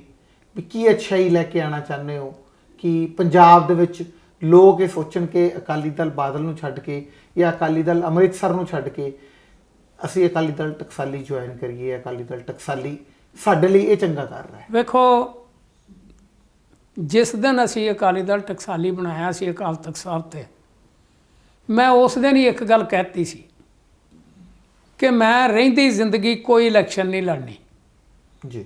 ਨਾ ਰਾਜਨੀਤਿਕ ਨਾ ਧਾਰਮਿਕ। ਤੰਗੋ ਨਹੀਂ, ਵੀ ਸਰਕਾਰ ਦਾ ਹੁਣ ਪਾਰਟ ਨਹੀਂ ਬਣਨਾ? ਨਹੀਂ ਜੀ। ਇਸ ਕਰਕੇ ਨਹੀਂ, ਇਸ ਕਰਕੇ ਕਿ ਬਹੁਤ ਕੁਝ ਜ਼ਿੰਦਗੀ 'ਚ ਵੇਖ ਲਿਆ। ਗੁਰੂ ਮਹਾਰਾਜ ਨੇ ਬੜਾ ਆਪਣੇ ਸੰਤੋਖ ਦੇ ਦਿੱਤਾ ਜੀ। ਤੇ ਰਹਿੰਦੇ ਸਵਾਸ ਜਿਹੜੇ ਆ ਉਹ ਪੰਥ ਦੀ ਚੜ੍ਹਦੀ ਕਲਾ ਵਾਸਤੇ, ਇਹ ਸੂਬੇ ਦੀ ਚੜ੍ਹਦੀ ਕਲਾ ਵਾਸਤੇ ਲਾਉਣੇ ਆ। ਅਸੀਂ ਜਿਹੜਾ ਇਹ ਵੱਖ ਹੋਏ ਆ, ਵੇਖੋ ਢੀਂਡਸਾ ਸਾਹਿਬ ਨੇ ਵੀ ਅਕਾਲੀ ਦਲ ਦਾ ਪ੍ਰਧਾਨ ਬਣਨ ਤੋਂ ਬਾਅਦ ਐਲਾਨ ਕਰਤਾ ਵੀ ਮੈਂ ਆਪਣੀ ਜ਼ਿੰਦਗੀ 'ਚ ਕੋਈ ਇਲੈਕਸ਼ਨ ਨਹੀਂ ਲੜਨੀ। ਜੀ। ਅਸੀਂ ਉਹ ਲੋਕ ਅਲੱਗ ਹੋਏ ਆ ਜਿਨ੍ਹਾਂ ਨੇ ਜਿਹੜਾ ਰਾਜਨੀਤਿਕ ਮੋਹ ਸੀ, ਜਿਹੜਾ ਸਰਕਾਰਾਂ ਦਾ ਮੋਹ ਸੀ, ਉਹ ਤਿਆਗ ਦਿੱਤਾ। ਜੀ। ਔਰ ਅਸੀਂ ਕੀ ਕਰਾਂਗੇ? ਕਈ ਲੋਕ ਮੈਨੂੰ ਆਂਦੇ ਆ ਜੇ ਤੂੰ ਇਲੈਕਸ਼ਨ ਨਹੀਂ ਲੜਨੀ ਤਾਂ ਫਿਰ ਤੁਰਿਆ ਕਿਉਂ ਫਿਰਨਾ? ਹਾਂ, ਇਹੀ ਗੱਲ ਮੈਂ ਤੁਹਾਨੂੰ ਪ੍ਰਸ਼ਨ ਕੀਤਾ ਹੈ, ਮੈਂ ਪੁੱਛ ਰਿਹਾ। ਇਸ ਕਰਕੇ ਤੁਰੇ ਫਿਰਦੇ ਆ ਕਿ ਸਾਨੂੰ ਇਸ ਮਿੱਟੀ ਨਾਲ ਪਿਆਰ ਆ, ਇਹਨਾਂ ਲੋਕਾਂ ਨਾਲ ਪਿਆਰ ਆ। ਅਸੀਂ ਜੋ ਕੁਝ ਕਰਨਾ ਸੀ ਜ਼ਿੰਦਗੀ 'ਚ ਬਹੁਤ ਕੁਝ ਕਰ ਲਿਆ। ਉਸ ਗੁਰੂ ਮਹਾਰਾਜ ਨੇ ਤੇ ਲੋਕਾਂ ਨੇ ਸਾਨੂੰ ਉਹ ਕੁਝ ਦਿੱਤਾ ਜਿਹਦੇ ਅਸੀਂ ਲਾਇਕ ਨਹੀਂ ਸੀ। ਕਿਤੇ ਬੰਦੇ ਨੂੰ ਸੰਤੋਖ ਵੀ ਕਰਨਾ ਚਾਹੀਦਾ ਹੈ। ਬਿਲਕੁਲ। ਲੇਕਿਨ ਹੁਣ ਕਰਨਾ ਕੀ ਆ? ਕਰਨਾ ਇਹ ਆ ਕਿ ਹੁਣ ਜਿਹੜੀ ਨੌਜਵਾਨ ਪੀੜ੍ਹੀ ਆ ਉਹਦੇ 'ਚੋਂ ਚੰਗੇ ਬੰਦੇ ਲੱਭਣੇ ਆ, ਔਰ ਚੰਗੇ ਬੰਦੇ ਅੱਗੇ ਲਾ ਕੇ ਅਸੀਂ ਪਿੱਛੇ ਲੱਗਾਂਗੇ। ਅਸੀਂ ਉਹਨਾਂ ਨੂੰ ਹਰ ਯੁੱਗ ਦੱਸਾਂਗੇ, ਆਪਣੀ ਜ਼ਿੰਦਗੀ ਦੇ ਤਜਰਬੇ 'ਚੋਂ ਜਾਂਚ ਦੱਸਾਂਗੇ, ਔਰ ਉਹਨਾਂ ਨੂੰ ਕੋਸ਼ਿਸ਼ ਕਰਾਂਗੇ ਕਿ ਅੱਛੇ ਰਾਹ ਪੈਣ, ਤਾਂ ਕਿ ਆ ਜੋ ਕੁਝ ਪਿਛਲੇ ਸਮੇਂ 'ਚ ਹੋਇਆ, ਜੋ ਗਿਰਾਵਟ ਹਰ ਪੱਖ ਤੋਂ ਆਈ ਆ, ਉਹਨੂੰ ਦੂਰ ਕਰਕੇ ਇਹ ਪੰਜਾਬ ਜਿਹੜਾ ਆ ਇਹਨੂੰ ਮੁੜ ਕੇ ਉਹ ਪੰਜਾਬ ਜੋ ਕਦੀ ਹੁੰਦਾ ਸੀ, ਉਹ ਗੁਰੂਆਂ ਪੀਰਾਂ ਦੀ ਧਰਤੀ ਵਾਲਾ ਪੰਜਾਬ, ਉਹਨੂੰ ਮੁੜ ਕੇ ਉਹੋ ਜਿਹਾ ਪੰਜਾਬ ਬਣਾ ਸਕੀਏ। ਕਿਵੇਂ ਆ ਸਕਦਾ ਹੈ? ਕੀ ਪੋਸੀਬਿਲਿਟੀ ਹੈ? ਕੀ ਅੱਜ ਜਿਹੜਾ ਪੰਜਾਬ ਦਾ ਨੌਜਵਾਨ ਹੈ ਉਹ ਤੁਹਾਡੇ ਨਾਲ ਆ ਰਿਹਾ ਹੈ, ਜੁੜ ਰਿਹਾ ਤੁਹਾਡੇ ਨਾਲ? ਵੇਖੋ, ਸਾਡੇ ਨਾਲ ਜੁੜੇ ਨਾ ਜੁੜੇ, ਲੇਕਿਨ ਕ੍ਰਾਂਤੀ ਕਿਵੇਂ ਲੈ ਕੇ ਆਉਂਗੇ? ਹਾਂ, ਬਿਲਕੁਲ ਲੈ ਕੇ ਆਵਾਂਗੇ। ਪਹਿਲੀ ਗੱਲ, ਹੁਣ 2 ਇਲੈਕਸ਼ਨਾਂ ਹੋਣੀਆਂ। ਪਹਿਲਾਂ ਸ਼ਾਇਦ ਸ਼੍ਰੋਮਣੀ ਗੁਰਦੁਆਰਾ ਪ੍ਰਬੰਧਕ ਕਮੇਟੀ ਦੀ ਆ ਜਾਏ ਜੀ, ਮੁੜ ਕੇ ਅਸੈਂਬਲੀ ਦੀ ਆ ਜਾਏ। ਅਸੀਂ 170 ਬੰਦੇ ਸ਼੍ਰੋਮਣੀ ਗੁਰਦੁਆਰਾ ਪ੍ਰਬੰਧਕ ਕਮੇਟੀ ਵਾਸਤੇ ਸਾਰੇ ਪੰਜਾਬ 'ਚੋਂ ਲੱਭਾਂਗੇ, ਜਿਹੜੇ ਲੋਕਾਂ ਦਾ ਰਾਜਨੀਤੀ ਵਾਲੇ ਪਾਸੇ ਕੋਈ ਧਿਆਨ ਨਾ ਹੋਵੇ, ਨਰੋਲ ਰਿਲੀਜੀਅਸ ਆਦਮੀ ਹੋਣ, ਜਿਨ੍ਹਾਂ ਦਾ ਧਿਆਨ ਹੀ ਗੁਰੂ ਘਰ ਵਾਲੇ ਪਾਸੇ ਹੋਵੇ, ਉੱਥੇ ਦੀ ਸੇਵਾ ਵਾਸਤੇ ਹੋਵੇ। 170 ਬੰਦੇ ਅਸੀਂ ਜਿੰਨੇ ਵੀ ਗਰੁੱਪ ਆ ਉਹਨਾਂ ਵਾਸਤੇ ਲੱਭਣੇ ਕੋਈ ਔਖੇ ਨਹੀਂ ਜੀ। ਕਿਹੜੇ ਗਰੁੱਪ ਆ? ਢੀਂਡਸਾ ਸਾਹਿਬ, ਬ੍ਰਹਮਪੁਰਾ ਸਾਹਿਬ, ਸਰਦਾਰ ਰਵਿੰਦਰ ਸਿੰਘ, ਫੁਲਕਾ ਸਾਹਿਬ, ਭਾਈ ਰਣਜੀਤ ਸਿੰਘ ਹੋਣੀ ਨੇ, ਯੂਨਾਈਟਿਡ ਅਕਾਲੀ ਦਲ ਆ, ਜਾਂ ਹੋਰ ਇਸ ਤਰ੍ਹਾਂ ਦੇ ਨਿੱਕੇ ਨਿੱਕੇ ਜਿੰਨੇ ਵੀ ਗਰੁੱਪ ਨੇ, ਇਹ ਸਾਰੇ ਹੀ ਅਸੀਂ ਯਤਨਸ਼ੀਲ ਹਾਂ ਕਿ ਚੰਗੇ ਬੰਦੇ ਲੱਭੋ, ਉਹ ਕੋਈ ਹੋਣ ਜੀ। ਇਹ ਕੋਈ ਜ਼ਰੂਰੀ ਨਹੀਂ ਵੀ ਮੇਰੀ ਪਾਰਟੀ ਦਾ ਹੀ ਕੋਈ ਹੋਵੇ, ਕਿਸੇ ਗਰੁੱਪ 'ਚ ਹੋਵੇ ਜਾਂ ਕਿਸੇ ਗਰੁੱਪ 'ਚੋਂ ਵੀ ਨਾ ਹੋਵੇ, ਉਹ ਇਨਸਾਨ ਸ਼੍ਰੋਮਣੀ ਗੁਰਦੁਆਰਾ ਪ੍ਰਬੰਧਕ ਕਮੇਟੀ ਦੇ ਮੈਂਬਰੀ ਦੇ ਫਿੱਟ ਹੋਵੇ, ਉਹਨੂੰ ਗਾੜੀ ਲਾਵਾਂਗੇ। ਅਸੀਂ ਉਹਦੀ ਮਦਦ ਹਰ ਤਰ੍ਹਾਂ ਨਾਲ ਕਰਾਂਗੇ ਵੀ ਇਹੋ ਜਿਹਾ ਚੰਗਾ ਇਨਸਾਨ ਜਿੱਤ ਕੇ ਸ਼੍ਰੋਮਣੀ ਗੁਰਦੁਆਰਾ ਪ੍ਰਬੰਧਕ ਕਮੇਟੀ 'ਚ ਆ ਜਾਏ। ਇਸੇ ਤਰ੍ਹਾਂ ਜੀ ਜਿਹੜੀ ਅਸੈਂਬਲੀ ਆ ਉਹਦੇ ਵਾਸਤੇ ਵੀ 117 ਬੰਦੇ ਲੱਭਾਂਗੇ। ਜਿਹੜੇ ਬੜੇ ਬੰਦੇ ਅੱਛੇ ਬੈਠੇ ਆ, ਕੋਈ ਘਾਟ ਨਹੀਂ, ਬੜੇ ਬੜੇ ਇੰਟਲੈਕਚੁਅਲ ਬੰਦੇ ਬੈਠੇ ਆ ਜਿਹੜੇ ਅਪਰੋਚ ਤੋਂ ਬਿਨਾ ਆਪਣੇ ਘਰਾਂ 'ਚ ਬੈਠੇ ਆ, ਜਿਨ੍ਹਾਂ ਨੂੰ ਕੋਈ ਲਾਲਚ ਵੀ ਨਹੀਂ ਔਰ ਜਿਨ੍ਹਾਂ ਤੋਂ ਆਸ ਕੀਤੀ ਜਾ ਸਕਦੀ ਆ ਕਿ ਇਹ ਲੋਕ ਅੱਛੀ ਡਿਊਟੀ ਨਿਭਾ ਸਕਦੇ ਆ, ਵਧੀਆ ਕੰਮ ਚਲਾ ਸਕਦੇ ਆ ਤੇ ਹਰ ਤਰ੍ਹਾਂ ਦੀ ਅੱਛੀ ਦਸ਼ਾ ਵਾਲੇ ਪਾਸੇ ਇਹ ਸੂਬੇ ਨੂੰ ਖੜ ਸਕਦੇ ਆ। ਆਮ ਆਦਮੀ ਪਾਰਟੀ ਨੇ ਅਜਿਹਾ ਕਰਕੇ ਵੀ ਦਿਖਾਇਆ, ਦਿੱਲੀ ਦੇ ਵਿੱਚ ਬਹੁਤ ਅੱਛੀ ਮੈਜੋਰਟੀ ਦੇ ਨਾਲ ਜਿੱਤ ਕੇ ਹੁੰਜਾਂ ਫੇਰ ਕੇ ਚੰਗੇ ਚੰਗੇ ਬੰਦਿਆਂ ਨੂੰ ਜਿੱਤ ਹਾਸਲ ਕੀਤੀ, ਦੁਬਾਰਾ ਫਿਰ ਇਲੈਕਸ਼ਨ ਲੜਿਆ, ਫਿਰ ਜਿੱਤ ਹਾਸਲ ਕੀਤੀ। ਪੰਜਾਬ ਦੇ ਵਿੱਚ ਵੀ ਉਹਨਾਂ ਨੇ ਇੱਕ ਮਿਸਾਲ ਕਾਇਮ ਕੀਤੀ ਕਿ ਆਮ ਲੋਕਾਂ ਨੂੰ ਜਿਹੜੇ ਬੰਦਿਆਂ ਦਾ ਨਾਂ ਹੀ ਨਹੀਂ ਸੀਗਾ ਲੇਕਿਨ ਚਾਹੁੰਦੇ ਸੀ ਰਾਜਨੀਤੀ 'ਚ ਆਉਣਾ, ਆ ਕੇ ਉਹਨਾਂ ਨੇ ਮਿਸਾਲ ਕਾਇਮ ਕੀਤੀ ਹੈ। ਸ਼ਾਇਦ ਉਹ ਤੁਸੀਂ ਦੁਬਾਰਾ ਪ੍ਰੈਕਟਿਸ ਤੁਹਾਨੂੰ ਕਰਨ ਤਾਂ ਨਹੀਂ ਜਾ ਰਹੇ? ਵੇਖੋ ਗੱਲ ਆ, ਇਹ ਠੀਕ ਆ ਤੁਹਾਡੀ ਗੱਲ, ਜੋ ਦਿੱਲੀ ਵਿੱਚ ਅਰਵਿੰਦ ਕੇਜਰੀਵਾਲ ਨੇ ਕੀਤਾ ਮੈਂ ਉਹਦੀ ਸ਼ਲਾਘਾ ਕਰਦਾ ਜੀ, ਭਾਵੇਂ ਮੇਰੀ ਪਾਰਟੀ ਅਲੱਗ ਆ ਉਹਨਾਂ ਨਾਲੋਂ, ਪਰ ਕੋਈ ਵੀ ਬੰਦਾ ਜੇ ਕੋਈ ਚੰਗਾ ਕੰਮ ਕਰੇ ਤੇ ਉਹਦੀ ਸ਼ਲਾਘਾ ਕਰਨੀ ਬਣਦੀ ਆ। ਜੇ ਉਹਨੇ ਚੰਗਾ ਨਾ ਕੀਤਾ ਹੁੰਦਾ ਤੇ ਫਿਰ ਦੂਸਰੀ ਵਾਰ ਹੁੰਜਾ ਨਹੀਂ ਫੇਰ ਐਡੀ ਵੱਡੀ ਜਿੱਤ ਨਹੀਂ ਹੋ ਸਕਦੀ, ਜਦੋਂ ਕਿ ਮੋਦੀ ਨੇ ਥੋੜਾ ਚਿਰ ਪਹਿਲਾਂ ਟੋਟਲ ਸਵੀਪ ਪਾਰਲੀਮੈਂਟ 'ਚ ਕੀਤਾ ਹੋਵੇ, ਜੀ 7 ਦੀਆਂ 7 ਸੀਟਾਂ ਦਿੱਲੀ ਦੀਆਂ ਜਿੱਤੀਆਂ ਹੋਣ ਤੇ ਮੁੜ ਕੇ ਜਦੋਂ ਅਸੈਂਬਲੀ ਆਵੇ ਤੇ ਲੋਕੀ ਮੋਦੀ ਨੂੰ ਭੁੱਲ ਹੀ ਗਏ ਹੋਣ ਤੇ ਸਾਰੀਆਂ ਵੋਟਾਂ ਹੀ ਕੇਜਰੀਵਾਲ ਨੂੰ ਪਾਤੀਆਂ ਹੋਣ। ਇਹਦਾ ਮਤਲਬ ਉਹਨੇ ਲੋਕਾਂ ਦੇ ਦਿਲ ਜਿੱਤੇ ਆ। ਦਿਲ ਜਿੱਤੇ ਉਸ ਤਰ੍ਹਾਂ ਲੋਕਾਂ ਦੇ ਦਿਲ ਪੰਜਾਬ 'ਚ ਜਿੱਤਣੇ ਪੈਣਗੇ। ਇੱਥੇ ਉਹ ਵਧੀਆ ਪ੍ਰਦਰਸ਼ਨ ਨਹੀਂ ਕਰ ਸਕੇ ਲੇਕਿਨ ਉਹਦੇ ਕਈ ਕਾਰਨ ਹੋ ਗਏ।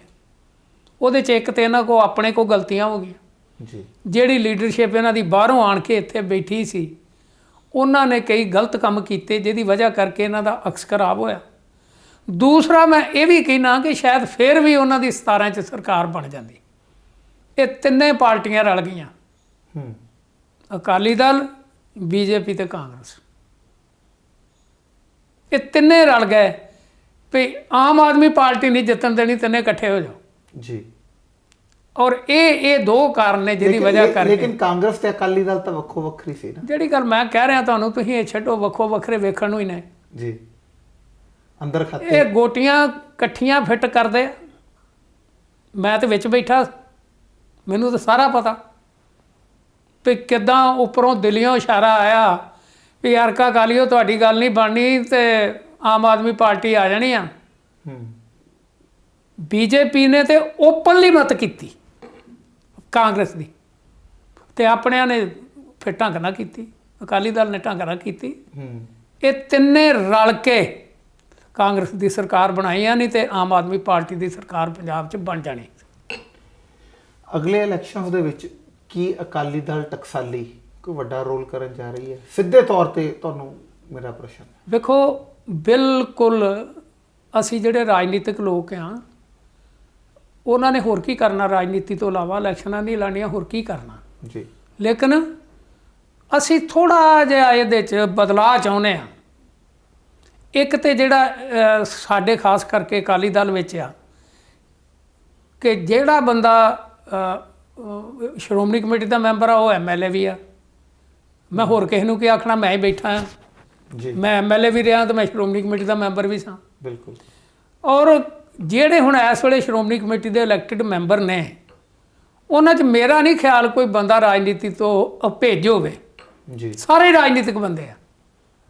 ਇਹੀ ਕਾਰਨ ਆ ਕਿ ਉੱਥੇ ਬੇੜਾ ਗਰਕ ਹੋ ਗਿਆ। ਜਿਹੜਾ ਕੰਮ ਸੀਗਾ ਉਹ ਹੋਇਆ ਨਹੀਂ ਤੇ ਰਾਜਨੀਤੀ ਨੇ ਸਭ ਕੁਝ ਸਾਂਭ ਲਿਆ।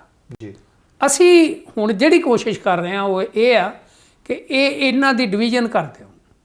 ਜਿਹੜਾ ਧਰਮ ਵਾਲੇ ਪਾਸੇ ਜਾਣਾ ਚਾਹੁੰਦਾ ਉਹ ਉਧਰ ਕੰਮ ਕਰੇ, ਜਿਹੜਾ ਰਾਜਨੀਤੀ ਵਾਲੇ ਪਾਸੇ ਜਾਣਾ ਚਾਹੁੰਦਾ ਉਹ ਰਾਜਨੀਤੀ। ਉਹ ਹੁਣ ਵੱਖਰੇ ਵੱਖਰੇ ਰਹਿਣ, ਜਿਹੜਾ ਧਰਮ ਹੈ ਬਿਲਕੁਲ ਪੱਕਾ, ਰਾਜਨੀਤੀ ਬਿਲਕੁਲ ਪੱਕਾ ਕਰਾਂਗੇ।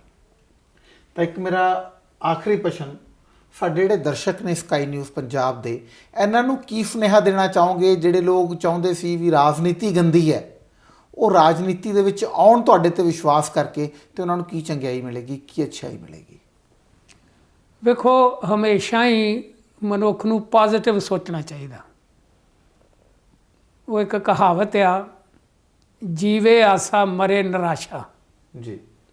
ਨਿਰਾਸ਼ਤਾ ਨਹੀਂ ਆਉਣ ਦੇਣੀ ਚਾਹੀਦੀ। ਜ਼ਿੰਦਗੀ 'ਚ ਔਕੜਾਂ ਆਉਂਦੀਆਂ ਨੇ, ਵੱਖ-ਵੱਖ ਤਰ੍ਹਾਂ ਦੇ ਮਾਹੌਲ ਬਣਦੇ ਨੇ। ਠੀਕ ਆ, ਅੱਜ ਰਾਜਨੀਤੀ ਇੱਕ ਪੇਸ਼ਾ ਬਣ ਗਈ, ਬਦਨਾਮ ਪੇਸ਼ਾ ਹੋ ਗਈ, ਲੇਕਿਨ ਇਹਦਾ ਮਤਲਬ ਇਹ ਨਹੀਂ ਕਿ ਰਾਜਨੀਤੀ ਮਾੜੀ ਆ। ਰਾਜਨੀਤੀ ਕਰਨ ਵਾਲੇ ਅੱਜ ਦੇ ਲੋਕ ਮਾੜੇ ਨੇ। ਜੀ। ਜਿਵੇਂ ਪਹਿਲਾਂ ਸਾਡੇ ਵੱਡ ਵਡੇਰੇ, ਸਾਡੇ ਪੁਰਖੇ ਇਹਨੂੰ ਸੇਵਾ ਸਮਝ ਕੇ ਕਰਦੇ ਸੀ ਕਿ ਇਹ ਲੋਕਾਂ ਦੀ ਸੇਵਾ ਆ, ਉਹ ਮਾਹੌਲ ਅਸੀਂ ਮੁੜ ਕੇ ਪੰਜਾਬ ਵਿੱਚ ਲਿਆਉਣਾ ਚਾਹੁੰਦੇ ਹਾਂ। ਮੈਂ ਤੁਹਾਡੇ ਸਾਰੇ ਸਰੋਤਿਆਂ ਨੂੰ ਹੱਥ ਜੋੜ ਕੇ ਬੇਨਤੀ ਕਰਦਾ ਕਿ ਸਾਡੀ ਤਮੰਨਾ ਆ ਕਿ ਜਿਵੇਂ ਪੁਰਾਣੇ ਲੋਕ ਸਾਡੇ ਇਹਨੂੰ ਸੇਵਾ ਸਮਝ ਕੇ ਕਰਦੇ ਸੀ, ਆਓ ਨੌਜਵਾਨੋ ਤੁਸੀਂ ਅੱਗੇ ਲੱਗੋ, ਆਪਾਂ ਇਹਨੂੰ ਠੀਕ ਦਿਸ਼ਾ ਦੇਣ ਵਾਸਤੇ ਸਾਰੇ ਯਤਨ ਕਰੀਏ ਤਾਂ ਕਿ ਆਉਣ ਵਾਲਾ ਜਿਹੜਾ ਪੰਜਾਬ ਦਾ ਭਵਿੱਖ ਆ ਉਹਨੂੰ ਅਸੀਂ ਸਵਾਰ ਸਕੀਏ।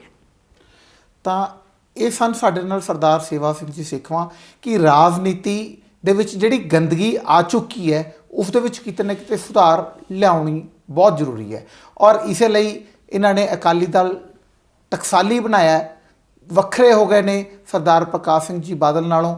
ਕੁਝ ਟੀਮ ਇਹਨਾਂ ਦੀ ਬਾਬਾ ਬੋੜ ਕਹਿ ਲਈਏ, ਜਿਨ੍ਹਾਂ ਨੂੰ ਰਾਜਨੀਤੀ ਦੀ ਬਹੁਤ ਭਲੀ ਨੌਲੇਜ ਹੈ, ਬਹੁਤ ਚੰਗੀ ਨੌਲੇਜ ਹੈ, ਵੱਖਰੇ ਹੋ ਕੇ ਕੁਝ ਕਰਨਾ ਚਾਹੁੰਦੇ ਨੇ, ਔਰ ਨਾਲ ਇਹ ਵੀ ਕਹਿ ਰਹੇ ਨੇ ਕਿ ਹੁਣ ਧਰਮ ਵੱਖਰਾ ਤੇ ਰਾਜਨੀਤੀ ਵੱਖਰੀ। ਜਿਵੇਂ ਕਿ ਅੱਜ ਤੋਂ 500 ਸਾਲ ਪਹਿਲਾਂ, 200 ਸਾਲ ਪਹਿਲਾਂ, 1000 ਸਾਲ ਪਹਿਲਾਂ ਵੀ ਇਹੀ ਹੁੰਦਾ ਸੀ। ਜਿਹੜੇ ਧਾਰਮਿਕ ਲੋਕ ਨੇ ਉਹ ਧਰਮ ਦਾ ਕੰਮ ਕਰਦੇ ਸੀ ਤੇ ਜਿਹੜੇ ਰਾਜਨੀਤਿਕ ਲੋਕ ਨੇ ਉਹ ਰਾਜਨੀਤੀ ਕਰਦੇ ਸਨ। ਤੇ ਸਰਦਾਰ ਸੇਵਾ ਸਿੰਘ ਜੀ ਸੇਖਵਾਂ, ਤੁਸੀਂ ਸਾਨੂੰ ਇੰਨਾ ਸਮਾਂ ਦਿੱਤਾ ਸਕਾਈ ਨਿਊਜ਼ ਪੰਜਾਬ ਦੇ ਵਿੱਚ, ਤੁਹਾਡਾ ਬਹੁਤ ਬਹੁਤ ਧੰਨਵਾਦ। ਤੁਹਾਡਾ ਵੀ ਬਹੁਤ ਬਹੁਤ ਧੰਨਵਾਦ ਜੀ। ਤੁਸੀਂ ਮੈਨੂੰ ਆਪਣੀ ਗੱਲ ਆਪਣੇ ਸਰੋਤਿਆਂ ਨਾਲ ਰੂਬਰੂ ਹੋਣ ਦਾ ਮੌਕਾ ਦਿੱਤਾ। ਵਾਹਿਗੁਰੂ ਜੀ ਕਾ ਖਾਲਸਾ, ਵਾਹਿਗੁਰੂ ਜੀ ਕੀ ਫਤਿਹ। ਤਾਂ ਸਕਾਈ ਨਿਊਜ਼ ਪੰਜਾਬ ਵਿੱਚ ਅਜੇ ਤੱਕ ਲਈ ਇੰਨਾ ਹੀ। ਫਿਰ ਜੁੜਾਂਗੇ, ਫਿਰ ਮਿਲਾਂਗੇ ਕਿਸੇ ਨਵੀਂ ਸ਼ਖਸੀਅਤ ਦੇ ਨਾਲ, ਗੱਲ ਕਰਾਂਗੇ ਫਿਰ ਤੋਂ ਰਾਜਨੀਤੀ ਦੀ। ਤਦ ਤੱਕ ਮੈਨੂੰ ਯਾਨੀ ਸ਼ਿਵ ਨਾਰਾਇਣ ਜਾਂਗੜਾ ਨੂੰ ਦਿਓ ਇਜਾਜ਼ਤ। ਧੰਨਵਾਦ।